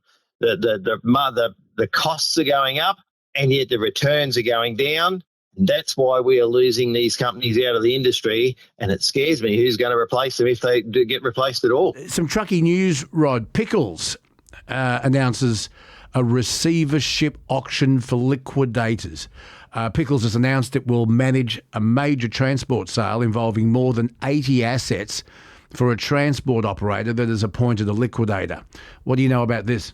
Nothing at all, mate. I haven't heard that one yet. We know that there's been a few, so they haven't given a name. An ASIC notice on November 26 last year confirmed All Road Transport had appointed a liquidator, with Pickles now appointed to manage the major receivership transport asset sale. Yeah. Does that mean the company stays open? No, the trucks are up for sale. They've been liquidated. They've been shut down. And then the assets are for sale to cover the costs of the debt. And look, there are some of them out there with enormous debts. All Road was one of the ones that was announced late last year, I think. And then now they've gone through that process of what's available. They probably sold their buildings or their assets or whatever it is, and now the trucks are what's left. And again, 3-4 years ago, you were waiting 2 years to get a new Kenworth. People couldn't get them. The price of a second-hand one when people went to auction was worth more than a new one. The trouble now is that there are so many second-hand trucks available where companies have faltered. That means somebody goes in, and because there's so many, it's a buyer's market. So, no, I'm not paying that for it, mate. No. And you go and find another one. Yeah. Then they buy it cheaper. Then they bought it cheaper, and they go out thinking, I'm going to start a transport company because I bought this cheap so I can run cheap. So I'll go out and I'll undercut somebody to get some work. And then, of course, that drops the rate again, and we go down and down, that race to the bottom, mate. And this is just making it worse. Isn't that such a canary in the coal mine, though, that there's now a surplus of Kenworth trucks? I feel like that's such a canary in the coal mine. Yeah, and look, somebody gave that exact same analogy the other day. The trouble is that the canary's still standing when he should be laying on his back dead, and everybody should be saying there's a problem. We need to fix this. And at the moment, whilst ever the toilet paper turns up in the shelves, nobody cares. That the public don't care. Yeah. That Ron Crouch has lost his family business of 70 years. That the politicians don't care. Their dinner's still going to turn up on the plate in Canberra. The motorist doesn't care because there's still going to be fuel in the servo. But I tell you what, mate, in a few years' time, because of the fact we are losing passionate and dedicated family people that have been in it for years, and we're replacing them with people who think it's just a job, I'm just going to drive the truck, piss off out of my way, there are going to be more accidents, there are going to be more deaths, there are going to be more companies going broke, more families destroyed, and at some point in the future, somebody's going to turn around and go, oh, shit, what happened here? Why have the transport costs now got doubled and gone through the roof because there's no one left to do it? Now, a mate spoke to me yesterday about country carriers, people who live in the country towns. They cart the wool in from they cart the grain in, but then they turn around and they bring the food out for the supermarket. They bring the hardware stuff out for the hardware store. They bring the building materials out so you can build your new house or your shed. And they're starting to feel it as well. And when they start disappearing, mate, those country towns are going to see such a change in their way of life, they won't know what hit them. Yeah. Another story, this comes out of Victoria, and it involves WorkSafe Victoria, Rod. A Victorian crane truck company has been convicted and fined of $200,000 after a truck driver was seriously injured while performing high-risk work without a licence or supervision. The court heard that on the day before the incident, the truck driver advised his supervisor he was not comfortable making the delivery by himself and was told he'd lose his job if he didn't do it. Right, so we don't know exactly what it was. It was high-risk work and he was doing it on his own, so he's got no one there to help and guide him. He's done the right thing. He's notified the employer that, look, I've got a bit of a concern about this. And, of course, then they threaten him with the sack if he doesn't do it. Now, again, he's been injured. Had he turned around and said, I'm not doing it, he would have lost his job. The next bloke hopefully would have said the same thing, and maybe the employer would have gone, shit, I better do something about this.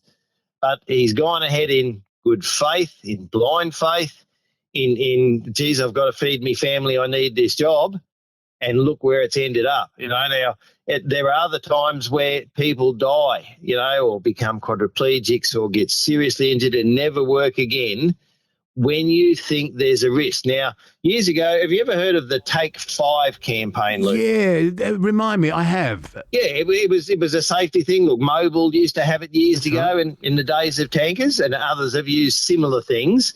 And it's like you assess the risk, you assess is there, any way to mitigate the risk, you make sure you're safe, you notify people what you're doing, and you do the job safely. And it depends on what words you use and who changed it and, who else as you saw what you use. But that sort of risk strategy, and, of course, the way the industry is going in this new HVNL2 that comes out later this year, companies are going to have an SMS, a safety management system. Now, we would like to think that everybody's safe. WorkCover's obviously proved in this incident that the bloke wasn't. He had the right to be concerned. He probably shouldn't have done it. Easy for us to say. But with an SMS, not only are you going to have all this stuff documented, it must be continuous improvement. So you can't write your SMS, stick it in the drawer and leave it there, and in 12 months' time when a bloke gets hurt, yeah, mate, yeah, we did that 12 months ago. It's in the drawer. You're going to have to prove that you knew what your people were doing, that they were doing it safely, and that you are responsible for their safety. And look, that's going to be a big change. Some people say it's a step too far. It depends on how it's managed, Luke. If you've got WorkCover come out and stand over you with a stick and give you a big fine when you blinked, well, then that's wrong. But if it's not done properly and people's safety isn't concerned and considered, then we see these incidents happening when somebody says, well, I don't have to do it, but if you don't do it, I'm going to sack you. And, of course, in this instance, I bet you the boss wouldn't have done it himself, would he? Yeah. All right. Well, good stuff. Rod, thank you so much for today. Thank you so much for last week in Dubbo. And we can't wait to get Fergo back on because he's part of our team now. I've got to ask you, did you eat your leftovers, your beef and black bean sauce with special fried rice? I got a container for you. because we ordered way too much food. Did you put it in your fridge in your truck and then Mike it and eat it? I ate Did it the next day, mate. I ate it the next day. But I also do have one event. We've got our National Road Freighters Conference coming up in Wollongong on the 21st, 22nd of the week, that weekend in Saturday.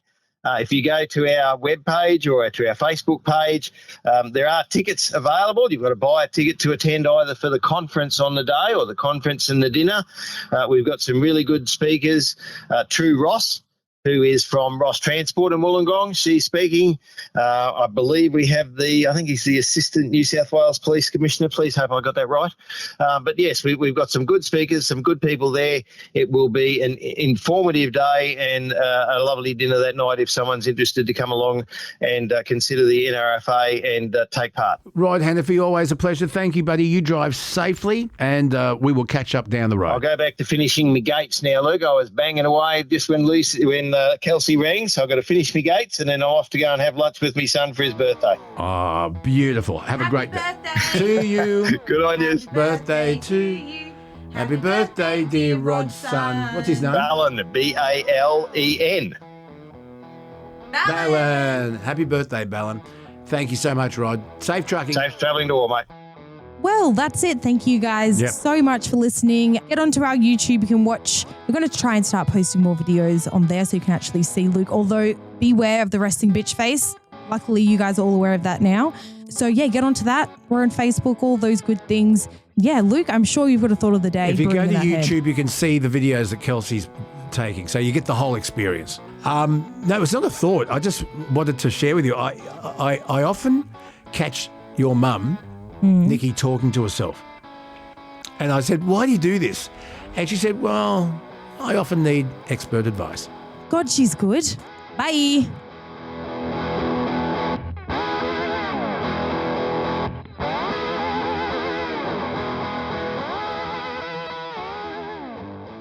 So remember, if you want something easy that actually fits into a busy day, check out Power B from Nature B. Full meal replacement. Chocolate flavour, 2 shakes a day. The intro pack's only $39.95 and it comes with a 100% money-back guarantee, no questions asked. If you don't like it, the links are in the description. And like anything, it works best alongside regular exercise and a balanced diet.